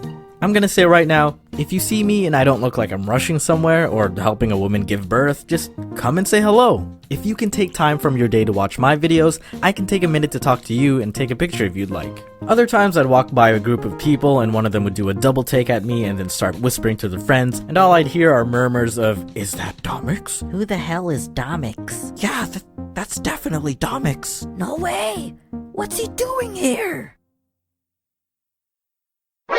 Oh my god! I don't get it. Who is he? That was something I never knew how to answer. Whoa, Domics! What are you doing here? I didn't expect to see you at some establishment. Well, I mean, same to you, stranger. I didn't expect to see you either. As for my reason being here, probably the same as you in taking advantage of this up to 80% off summer sale. Guys, there isn't a special YouTuber store we go to for our daily needs. I shop at the mall and supermarket just like you. This one night I was working pretty late at the office and got hungry, so I decided to head out and indulge my craving for some chicken McNuggets. I went to the drive-thru, ordered my goodies, drove up to the first window, paid for my food, went up to the second window to pick up my food, and the dude lost his shit and almost fumbled my bag when he saw me. Are you Domics? I answered truthfully, and then he asked me if he could take a photo. I always feel a little guilty allowing this kind of situation because I didn't want him getting in trouble by their boss or manager, assuming they weren't the boss or you know what, maybe he was a manager, I don't know. And on top of that, there were a few cars behind me, so I didn't want to hold up the line. He kept fumbling his phone because he was nervous and it kept freezing and we couldn't figure out the right angle for a photo, so I was getting a little anxious, but because I already agreed on taking the picture with him, I had to full commit to it. It'd be kinda lame if I just changed my mind, like, you know what bro, I'm good, see ya, thanks for the food. The woman behind me honked and yelled, "Are you f***ing kidding me?" And I'm like, dude, I think she's upset. And he rebuttals with, nah, it's cool man, don't worry about it. Okay, if you say so. I mean, he's the one who has to deal with her after, but okay. A few weeks later, I met him again at my gaming cafe, and it turns out he still has his job. Hey, thanks for the food. I'm pretty comfortable meeting fans in public now, but there are times where I prefer to be a little more covert because I simply don't want to cause a scene. And scenes have definitely been caused because some fans have been overly excited. A while ago, I took Claire to a walk-in clinic because she wasn't feeling well. As we were waiting, a fan walked out of one of the rooms and recognized me. He asked if we could take a photo, and I said, yes, of course. But then he realized he didn't have his phone with him. So he got a little bummed out. I felt bummed for him, so we were just awkwardly bummed out together for a good minute or so. Soon enough, his mom comes out from seeing the doctor, and the fan jumps up and bolted towards her. Mom, I need your phone. His mom obviously didn't understand the urgency. He told her he wanted to take a picture with me, and she asked, oh, are you friends? And I answered honestly, no, actually, we just met. And she said, oh, you sure do make friends pretty easily. I chuckled, but I think he wanted his mom to understand the weight of the situation, so he yelled, he's famous! I couldn't tell if she believed him because when you think of a famous person, you think of actors or singers, and I definitely don't have that celebrity look. I usually look like I just woke up from a long night of watching anime and playing video games. I never know what to say when people ask about my D-class celebrity status, like, oh, are you famous or something? Well, by definition, I guess so, but I don't want my statistics to determine how you treat me, so I'll often say a partial truth like, yeah, I guess a few people are aware of me. While I say that most of you have been polite to me, there have been a few interactions that left me with a sour impression, even though it may have been partially my fault for humoring them and not explicitly saying how I really felt. I guess that's what it's like to be a type 9, I'm a people pleaser. I've been trying to get better about this, and I just want to let you know that you should always try and be honest to yourself and others about how you truly feel, even if it may not lead to a desirable outcome. I was at a convention one year and Claire and I were at the video game lounge area. In the distance, Claire spotted some people playing Just Dance, so we decided to check it out and see if we could play. As we were waiting for our turn, a fan, who was sitting on the side, recognized me and came up to say hello. He expressed his admiration for my work, seemed like a normal conversation with a fan, but then he immediately segued into, could you give me a shout out in your next video? Well, I didn't normally do that. I know other YouTubers give shoutouts at the end of their videos, and while I occasionally do that for people I've collaborated with, it's not a regular thing I do just for anyone. I expressed that to him, but he insisted on the shoutout despite his lack of a proper introduction. So I asked him if he had a YouTube channel, and he said no. Oh, then what do you have? I have a Snapchat. I grew reluctant to continue the conversation, but because we really wanted to play Just Dance, I couldn't just make an excuse to leave or we'd lose our spot in line. For me, it's really difficult to tell someone to simply stop talking to me and ask them to leave my presence as if I was some egotistic king when they haven't really done anything wrong. What kind of stuff do you do on there? Who knows, I may have been presumptuous and maybe he actually has I post memes and stuff. Okay. Well, I let him know that I'll consider it with a heavily reluctant tone in hopes that he'd take the hint. Alright, cool. And he walked away. Claire and I continued waiting for our turn, only to have the guy come back 2 minutes later and ask, so how soon do you think you can do the shout out? Whoa, buddy, I probably messed up by unintentionally getting his hopes up. I should have been more clear. I'm not sure. The current video I'm working on is kinda already done, so maybe the next one? No promises though? Hindsight 2020, I know I shouldn't have said that. I dug a deeper hole for myself. Alright, cool. He walked away again. But not a minute passed and he returned once more. Hey Dom, just making sure you won't forget to do the shout out. Okay, we're leaving. We can just play at home. If there's one thing I learned growing on YouTube, it's that you gotta stay humble. It's guaranteed that aspects of your life will change when you grow a larger following, but you have to stay level-headed and not let your ego take over. As far as I've come, I still want to be able to have a normal conversation with you guys, and I appreciate that a lot of you treat me with that respect. I look forward to meeting some of you at VidCon and Anime Expo this year. Speaking of shoutouts, I want to give one to Audible for sponsoring this video. Head over to audible.com/Domics, link below, or text the code Domics to 500 for a 30-day trial and a free audiobook. I'm excited to say that I'll be doing something new and special during VidCon this year. I'll be sitting down for an old-fashioned book club discussion with Ben and John from the Super Carlin Bros, and Phil DeFranco along with members of his vlog team to discuss the new book by Lauren Groff, Florida, available on Audible. Heard really great stuff about it and I'm excited to dive into it this weekend. The book is only about 8 hours long, so I'll definitely be able to get through it on my way to VidCon. Using my code, you can pick out any one book you'd like on Audible, which you get to keep forever by the way, but if you do decide to check out Florida, I welcome you to share your thoughts in the comments and I'll try to include some of your input in the conversation with the gang. Look forward to the book club discussion, which will be posted on the DeFranco vlog channel soon after VidCon. Enjoy!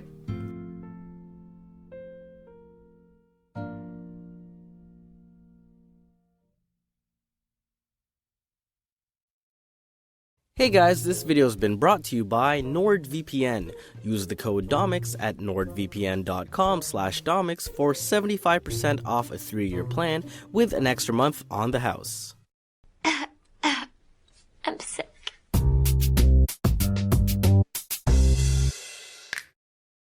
Flaker, slang for a person who has proven to be unreliable in following through with plans, often for gatherings or public outings.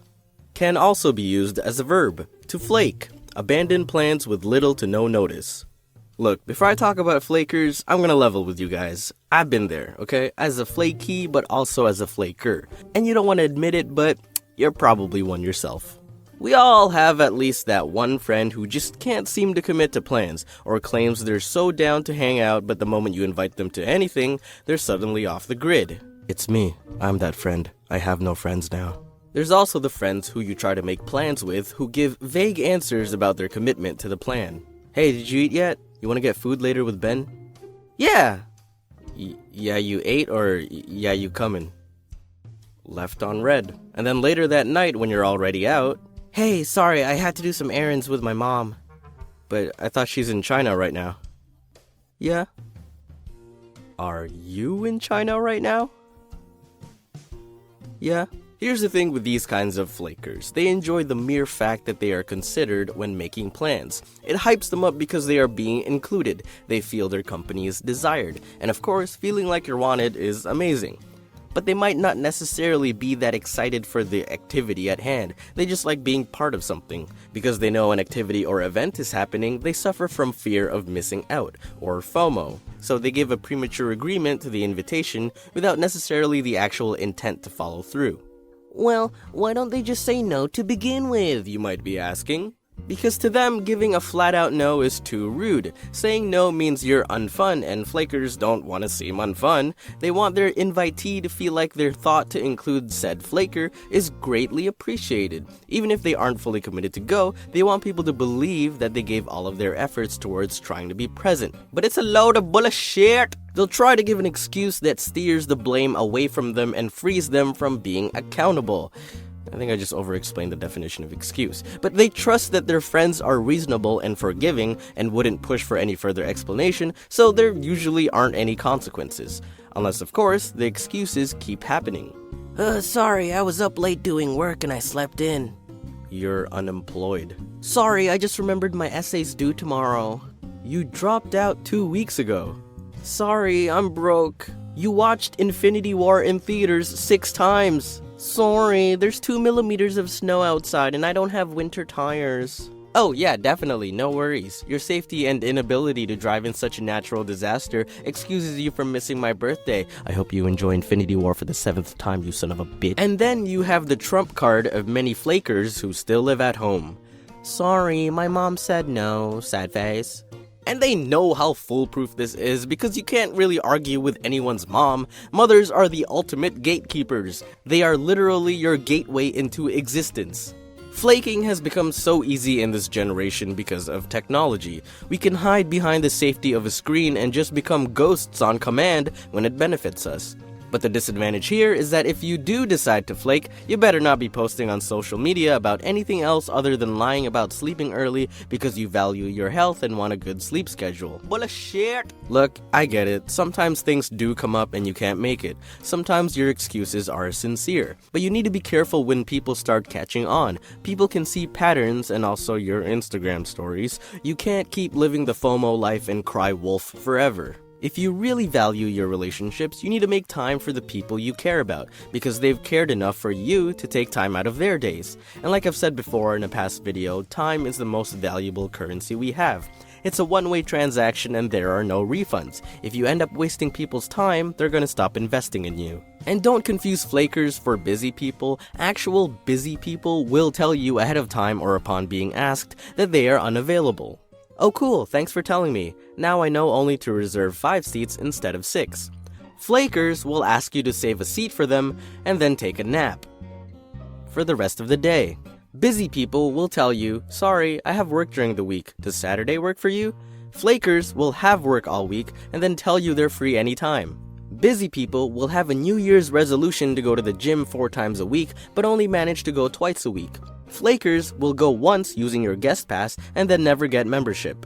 The sad reality with flakers is that you only know them for a short period of time. They can only flake so long until they fully flake out on their relationships. And what's even more unfortunate is that they don't realize their behavior and blame their friends for not inviting them to hang out anymore. Don't let it get to that. You're probably flaking on them right now to watch this video and then 10 more related videos afterwards. Look, I'll be here when you get back. I can wait. They can't. Go on. He's right. I've been a bad friend. It's time to set things straight. Or gay, whatever's your norm. I'm not judging. Actually, I'm free now. You guys still going out tonight? It's all good, man. Since your mom said you couldn't, we invited her instead. It's me. I'm that friend. I have no friends now. One thing you shouldn't flake on is feeling safe online, and NordVPN will be there for you no matter how much snow is outside. Surf the web, dude, with peace of mind by using my code Domics at nordvpn.com/Domics for 75% off a 3-year plan plus 1 month for free.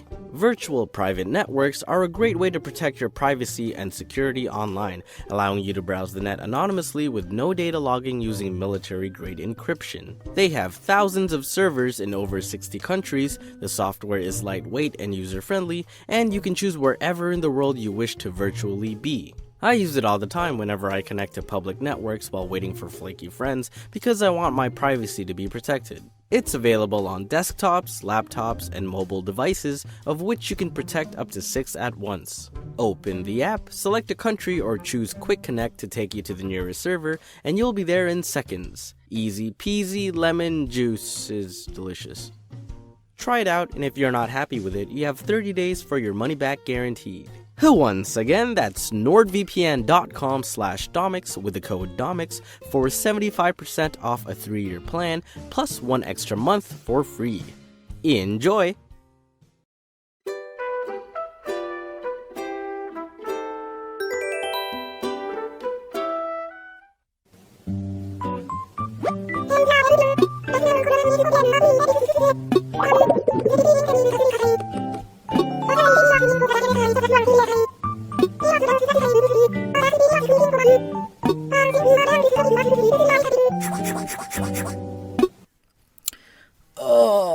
I'm so bored!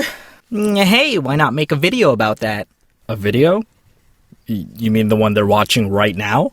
Yeah, man, I was trying to be meta. Oh, and you should also mention that today's sponsor is NordVPN. Yeah, isn't it weird that they took out Friends in America? I know, right? Well, good thing they can use NordVPN to pretend they're Canadian. Woo! Yeah! Get 70% off a 3-year plan and get 1 month for free by going to nordvpn.com/Domics or use the code Domics.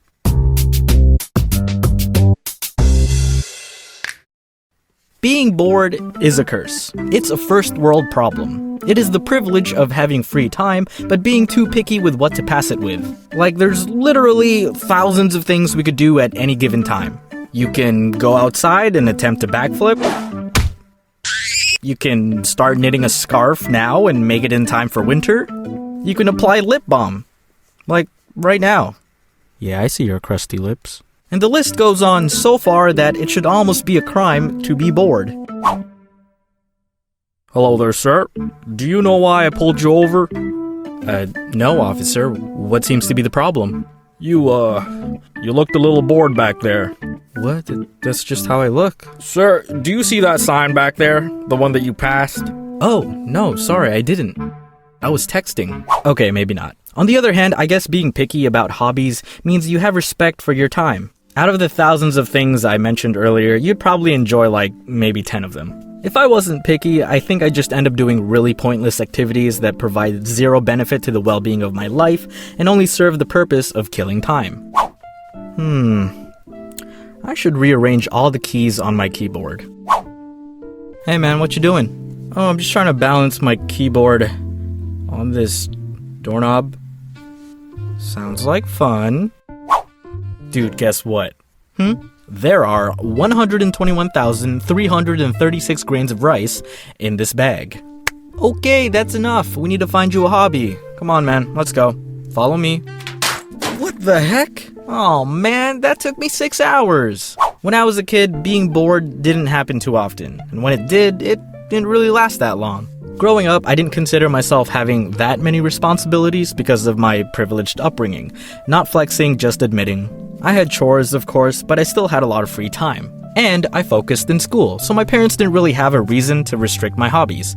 That's a flex. As a kid, most things were still new concepts to me, so I couldn't really be bored yet because I was still experiencing new things. Ooh, a ninja anime. Ooh, breakdancing. Ooh, rhythm games.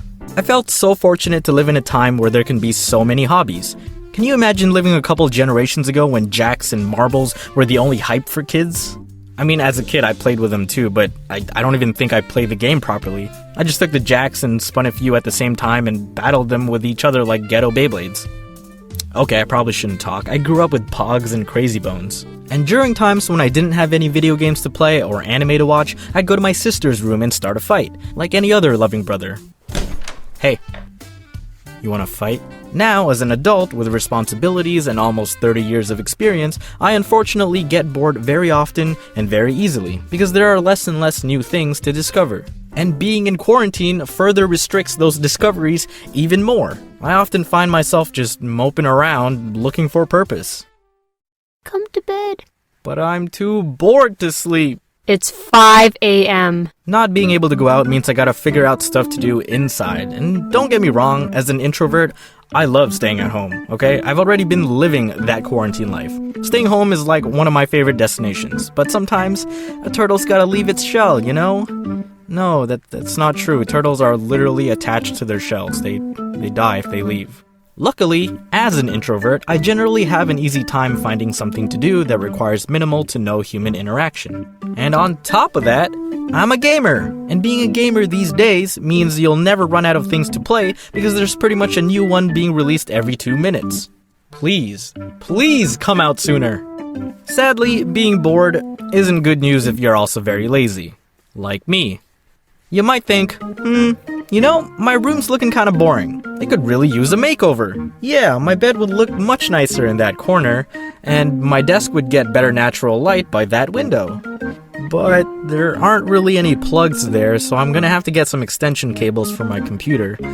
And if my bed's over there, then I can't open my drawers properly. Plus, my dresser might not fit well in that corner if I switch it with my bed. And I also want to paint my walls, so I gotta move out all my stuff outside before I do anything else. Well, that settles it. We... staying lazy. You wanna fight? It's okay to be picky with your time. It means you know what you like and don't like. The feeling allows us to have the desire for something that excites us. Being bored is just a craving for something new. It allows for growth when things have gotten too mundane. Do you know why I started Domics? Because I was bored in the summer of 2010. Whoa, I'm turning 10 this year. I mean, yeah, I was also upset over a girl and decided to use those emotions towards something productive, but I was also bored of school, and being in architecture for 2 years at the time, I felt like I needed something new. And so I did comics for a bit, and then 2 years later, in 2012, I got bored again and started doing animations on YouTube. 5 summers later, in 2017, my family and I were bored, talking one day, and one of us said, "Hey, isn't Mississauga kinda boring?" "Yeah."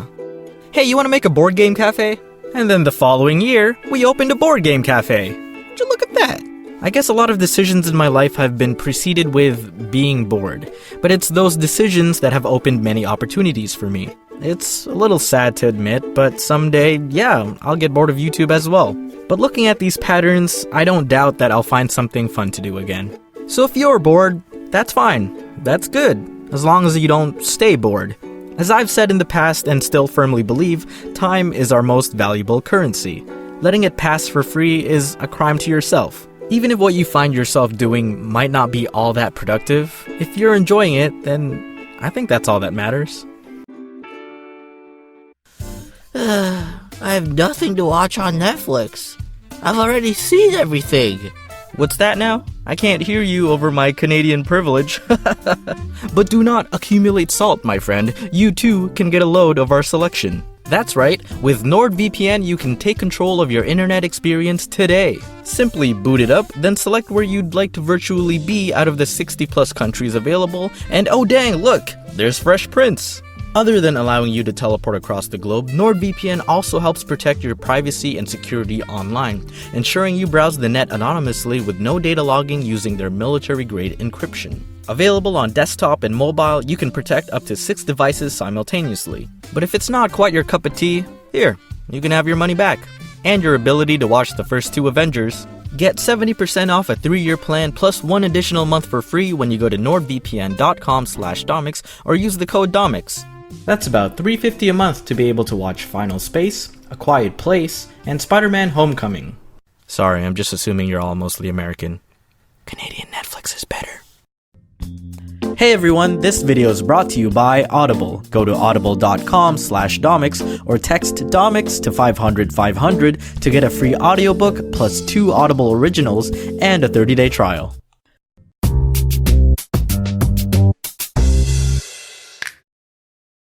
I am turning 28 and I don't know how to celebrate my birthday. I never really knew how to celebrate my birthdays growing up, and I feel like I kinda stopped being excited about them soon after entering my 20s. Honestly though, a decent dinner and some board games, and that's a pretty well spent birthday for me. I like to think I'm pretty simple when it comes to celebrations. I don't really care about how sick it looks on Instagram, I just like enjoying my time. Birthdays and our celebration of them is kind of weird. Like, you're gonna congratulate me for being born when I really didn't have anything to do with it. It was all my parents. Well, my mom did all the heavy lifting and pushing, but yeah. Sure, you were the one or more out of the millions in the race that made it, but I feel like we take too much credit for our own birth when we didn't really do that much. And then every year, some of us expect huge celebrations for ourselves and forget who's really responsible for our existence. I mean, yeah, go celebrate your birthday, of course, but maybe give your parents a little acknowledgement too, instead of going apeshit when they get you the wrong color for your iPhone that you're gonna drop and break anyway. I feel like birthdays aren't even equally treated the same way. If you have a summer birthday, all the kids are out of school and on vacations, and not everyone gets a chance to greet you in person, especially if they have a crush on you and needed the school setting as an excuse to talk to you and maybe give you a gift that meant more than just a friendly gesture. And I can't help but feel bad for the lot of you with holiday birthdays where your celebrations and gifts just get grouped together for convenience. Like, what is the amount of time for a birthday to be rounded up or down to the nearest Christmas? Leap year birthdays? How old even are you guys, really? Like, how did your parents explain that to you? Well, son, usually you have one, but sometimes you don't. And this year's one of them. Alright, go to bed. And then there's lunar birthdays, which are based on the moon cycles, so I don't even know when you celebrate those. Hey guys, here's an idea. What if we all just agreed to celebrate all our birthdays on the same day, where no matter how old you are, or when, where, and what time you were born, we all just dedicate this one day to celebrate it. It basically becomes a new holiday, to honor everyone. It'll be super. And when everyone's super... no one will be. I remember in elementary school, whenever it was some kid's birthday, every kid in the class would be drop dead excited. Not for the kid, no. Excited for the kid's mom or dad who would come in and treat the class with a box of Timbits or pizza or whatever. And I remember it being the highlight of the day for every kid. A freaking Timbit. Life as a kid was so simple. And my family was still new to Canada during the time, so we didn't know these wild first world traditions. I didn't explain it to my parents though. I felt like if I did, it would ruin the whole surprise aspect. So, I don't know, I just pretended to be oblivious and assumed that maybe they knew. My birthday eventually comes along, and all my classmates know because the teacher points it out on the calendar. They were really excited to see what my parents would bring, and 8-year-old me, the buffoon that I was, also thought, yeah, I wonder too. And I kept wondering until the end of the day because my parents never came. I was pretty disappointed. Naively so at my parents at first, yes, but then disappointed to think that the other kids only gave a shit about you if they got something in return. I mean, not all the kids were like that, of course, but it was a pretty woke moment for me. My parents did start doing the Timbit thing for the following years though, and I really appreciated them for putting in the effort. I was pretty excited for gifts like any other kid on their birthday. It was one of the few ways I could get consoles and video games. But I didn't really like receiving clothes as a kid. First world problems. It sounds spoiled, I know. Like, getting clothes as a teen and onwards is pretty lit though, but as a kid, looking back with my 2020 hindsight, clothes were a pretty poor gift investment.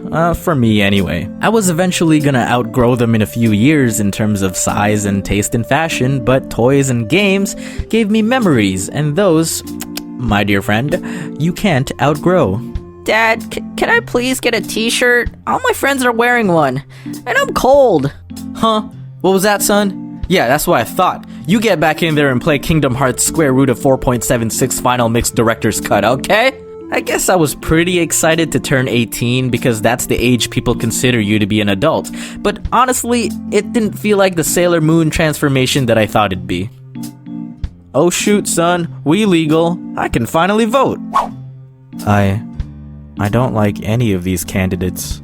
And then I turned 19, which is the legal age to drink in Ontario, and I found out I wasn't really an alcohol kind of person. I mean, I guess my car insurance went down a little bit when I turned 25, but Oh, here's a story. You guys remember my female best friend in high school that I had a major crush on? Well, after sophomore year and before I moved to Virginia, she started dating some other guy. Long story short, she admitted to me that it was kinda out of pity and guilt because he's been doing a lot of favors for her and her family, and she thought she owed him, so she gave him a chance when he asked her out. Hey, you should never be obligated to owe someone a relationship, okay? Alright, carry on. But anyway, her birthday was coming up and her cousins messaged me to help plan a surprise party for her. And I don't know if they knew how I felt about Joyce. I think they did. They should have known. But they made me run the party errands with her boyfriend.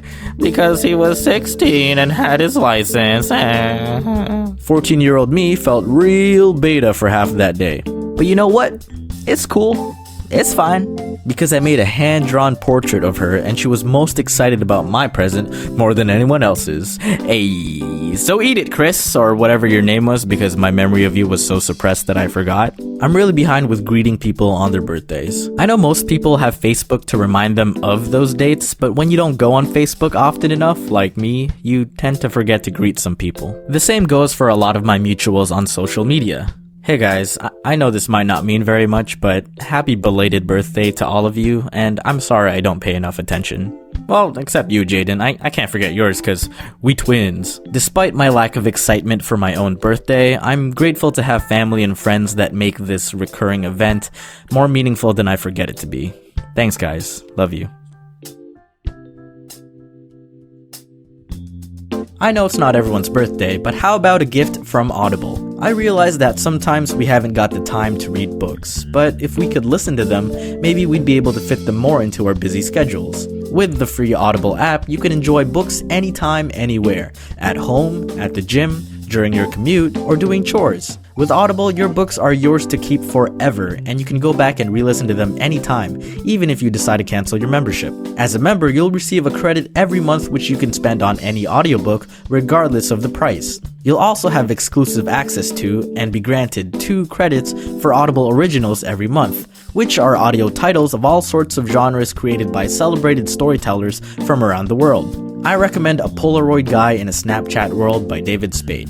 Really hilarious stories, a guaranteed chuckle at the least. Once again, that's audible.com/Domics or text Domics to 500-500 for a 30-day trial, a free audiobook, and credits for 2 Audible Originals. Link below. Enjoy!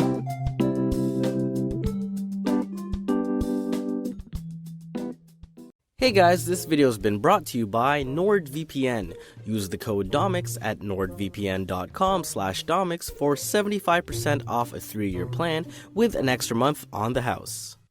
I'm sick.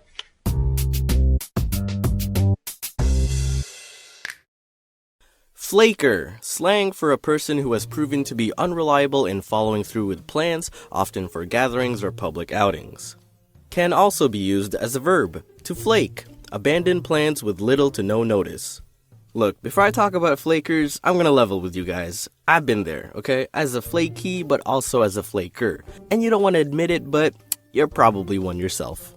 We all have at least that one friend who just can't seem to commit to plans, or claims they're so down to hang out, but the moment you invite them to anything, they're suddenly off the grid. It's me. I'm that friend. I have no friends now. There's also the friends who you try to make plans with who give vague answers about their commitment to the plan.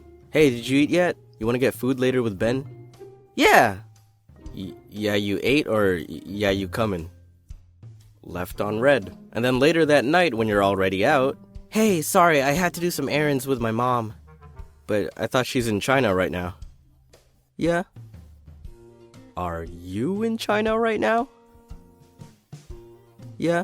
Here's the thing with these kinds of flakers. They enjoy the mere fact that they are considered when making plans. It hypes them up because they are being included. They feel their company is desired. And of course, feeling like you're wanted is amazing.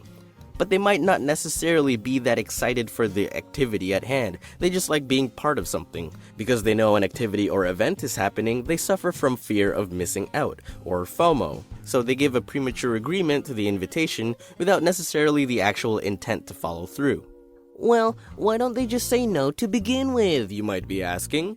Because to them, giving a flat-out no is too rude. Saying no means you're unfun, and flakers don't want to seem unfun. They want their invitee to feel like their thought to include said flaker is greatly appreciated. Even if they aren't fully committed to go, they want people to believe that they gave all of their efforts towards trying to be present. But it's a load of bullshit! They'll try to give an excuse that steers the blame away from them and frees them from being accountable.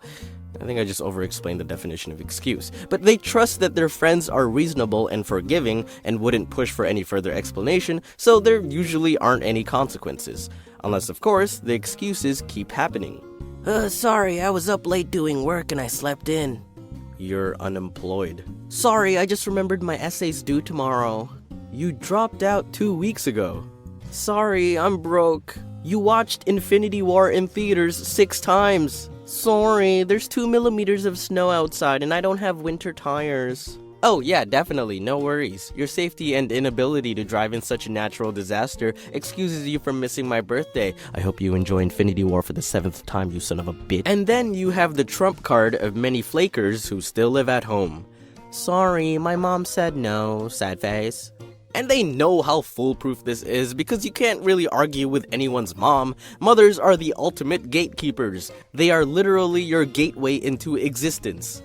Flaking has become so easy in this generation because of technology. We can hide behind the safety of a screen and just become ghosts on command when it benefits us. But the disadvantage here is that if you do decide to flake, you better not be posting on social media about anything else other than lying about sleeping early because you value your health and want a good sleep schedule. Bullshit! Look, I get it. Sometimes things do come up and you can't make it. Sometimes your excuses are sincere. But you need to be careful when people start catching on. People can see patterns and also your Instagram stories. You can't keep living the FOMO life and cry wolf forever. If you really value your relationships, you need to make time for the people you care about, because they've cared enough for you to take time out of their days. And like I've said before in a past video, time is the most valuable currency we have. It's a one-way transaction and there are no refunds. If you end up wasting people's time, they're gonna stop investing in you. And don't confuse flakers for busy people. Actual busy people will tell you ahead of time or upon being asked that they are unavailable. Oh cool, thanks for telling me. Now I know only to reserve 5 seats instead of 6. Flakers will ask you to save a seat for them and then take a nap for the rest of the day. Busy people will tell you, sorry, I have work during the week. Does Saturday work for you? Flakers will have work all week and then tell you they're free anytime. Busy people will have a New Year's resolution to go to the gym 4 times a week, but only manage to go twice a week. Flakers will go once using your guest pass and then never get membership. The sad reality with flakers is that you only know them for a short period of time. They can only flake so long until they fully flake out on their relationships. And what's even more unfortunate is that they don't realize their behavior and blame their friends for not inviting them to hang out anymore. Don't let it get to that. You're probably flaking on them right now to watch this video and then 10 more related videos afterwards. Look, I'll be here when you get back. I can wait. They can't. Go on. He's right. I've been a bad friend. It's time to set things straight. Or gay, whatever's your norm, I'm not judging. Actually, I'm free now. You guys still going out tonight? It's all good, man. Since your mom said you couldn't, we invited her instead. It's me. I'm that friend. I have no friends now. One thing you shouldn't flake on is feeling safe online, and NordVPN will be there for you no matter how much snow is outside. Surf the web, dude, with peace of mind by using my code Domics at nordvpn.com/Domics for 75% off a 3-year plan plus 1 month for free. Virtual private networks are a great way to protect your privacy and security online, allowing you to browse the net anonymously with no data logging using military-grade encryption. They have thousands of servers in over 60 countries, the software is lightweight and user-friendly, and you can choose wherever in the world you wish to virtually be. I use it all the time whenever I connect to public networks while waiting for flaky friends because I want my privacy to be protected. It's available on desktops, laptops, and mobile devices, of which you can protect up to 6 at once. Open the app, select a country, or choose Quick Connect to take you to the nearest server, and you'll be there in seconds. Easy peasy, lemon juice is delicious. Try it out, and if you're not happy with it, you have 30 days for your money back guaranteed. Once again, that's nordvpn.com/Domics with the code Domics for 75% off a 3-year plan plus 1 extra month for free. Enjoy!